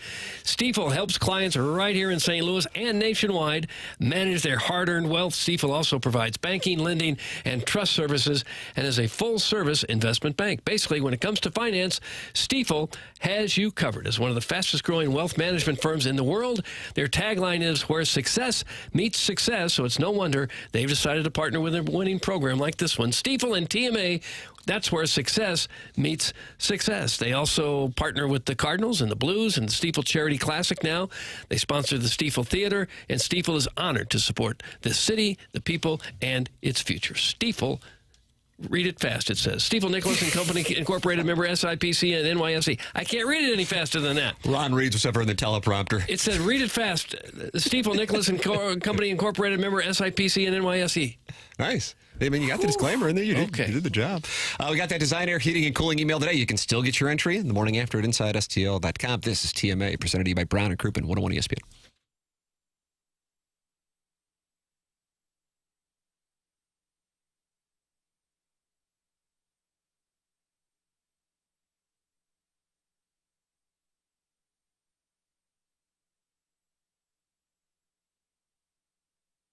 Tim McKernan for Universal Windows Direct. Tax season's here, and what better way to reinvest in your home than with brand new energy-efficient windows during Universal Windows Direct's tax time sale. You can save big while making your home more comfortable and energy efficient. Right now, buy 2 windows, get 2 free, and there's no limit. Need 4, you only pay for 2. Need 20, you only pay for 10. It's the perfect opportunity to upgrade your home without breaking the bank. And here's something that will make your wallet even happier. Pay no interest until 2030. That's right, no interest for the next 6 years, making it easier than ever to afford the quality windows your home needs. But wait, there's more. This month only, Universal Windows Direct is giving you an extra $500 off your home improvement project. Call 314-334-2522 or visit universalwindowsdirect.com to schedule your free in-home estimate today. For the last windows you will ever need, go with Universal Windows Direct. And like me, you'll be saying, I love my windows.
TMA 101 ESPN. Doug, Cardinal lineup. Lars Nootbaar in center. Wilson Contreras at first. Okay. Who do you think's hitting third? Oh, brother. Can I have initials? Really? IH. IH. Isaiah Harris? When did they get him? Isaiah Hardenstein. When did they get him? Oklahoma State Thunder. Von Herrera. Oh, sure. Will be playing catcher and batting third. Arenado's cleanup at third. Kaperniak in right. Fermin at second, hitting sixth. Friend show. J.J. Weatherholt batting seventh. Okay. Short. Jose Barrero in left, and Ryan Vilade in DH, and Eric Fetty on the mound showcasing his wares for the New York Yankees. Showcasing his wares? His wares. Fingers crossed. Yeah. No offense, Mr. Fetty. You Mr. Fetty'd him. Oh, just try to be respectful. I don't think Ed Herman was talking about DJ LeMahieu. I don't think the Cardinals would have any interest at all in DJ LeMahieu. They would have 5 years ago. But the last thing they need is another guy who can play first base or second base. Agreed. I mean, they're loaded up there, and he's 36 years old. Yeah, I think they would rather not get somebody in return. Yeah. But the issue with the deal, I think, his premise is the Yankees aren't going to trade him unless the Cardinals take one of their bad deals. Right. You know? So if LeMahieu just wants to hang out and, play golf this summer, yeah, the Cardinals might be more interested than if he wants to play. You know? Pretty good golf courses around here. Oh, why don't you give your... Rushmore? St. Louis log. Listen to this guy. Don't just say log. Log. He just says log. Boone. Yeah. That's the Mount Rushmore? Yeah, The hardest one of them all would be Belle Reve. O-Dub can get really hard. Don't say O-Dub. Hey, Tim, if Swope doesn't win, you're going to get some angry texts this evening when you're spending quality time with your family. That's from Big Tuft, feeling like Buck Swope might come after me if he doesn't win the Design Air Heating and Cooling email today. He's due for a win. I think this is his time. All right, we'll have that Design Air Heating and Cooling email today next. This is TMA 101 ESPN.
This is Action Jackson with the Sports Center update driven by Johnny Londoff Chevrolet and Johnny Londoff Autoplex. West Coast Conference Championship tonight. Tip off at 8 p.m. right here on 101 ESPN. That was our Sports Center update driven by Johnny Londoff Chevrolet and Johnny Londoff Autoplex. See them at Londoff.com. Chevy, together we drive. Are you kidding me?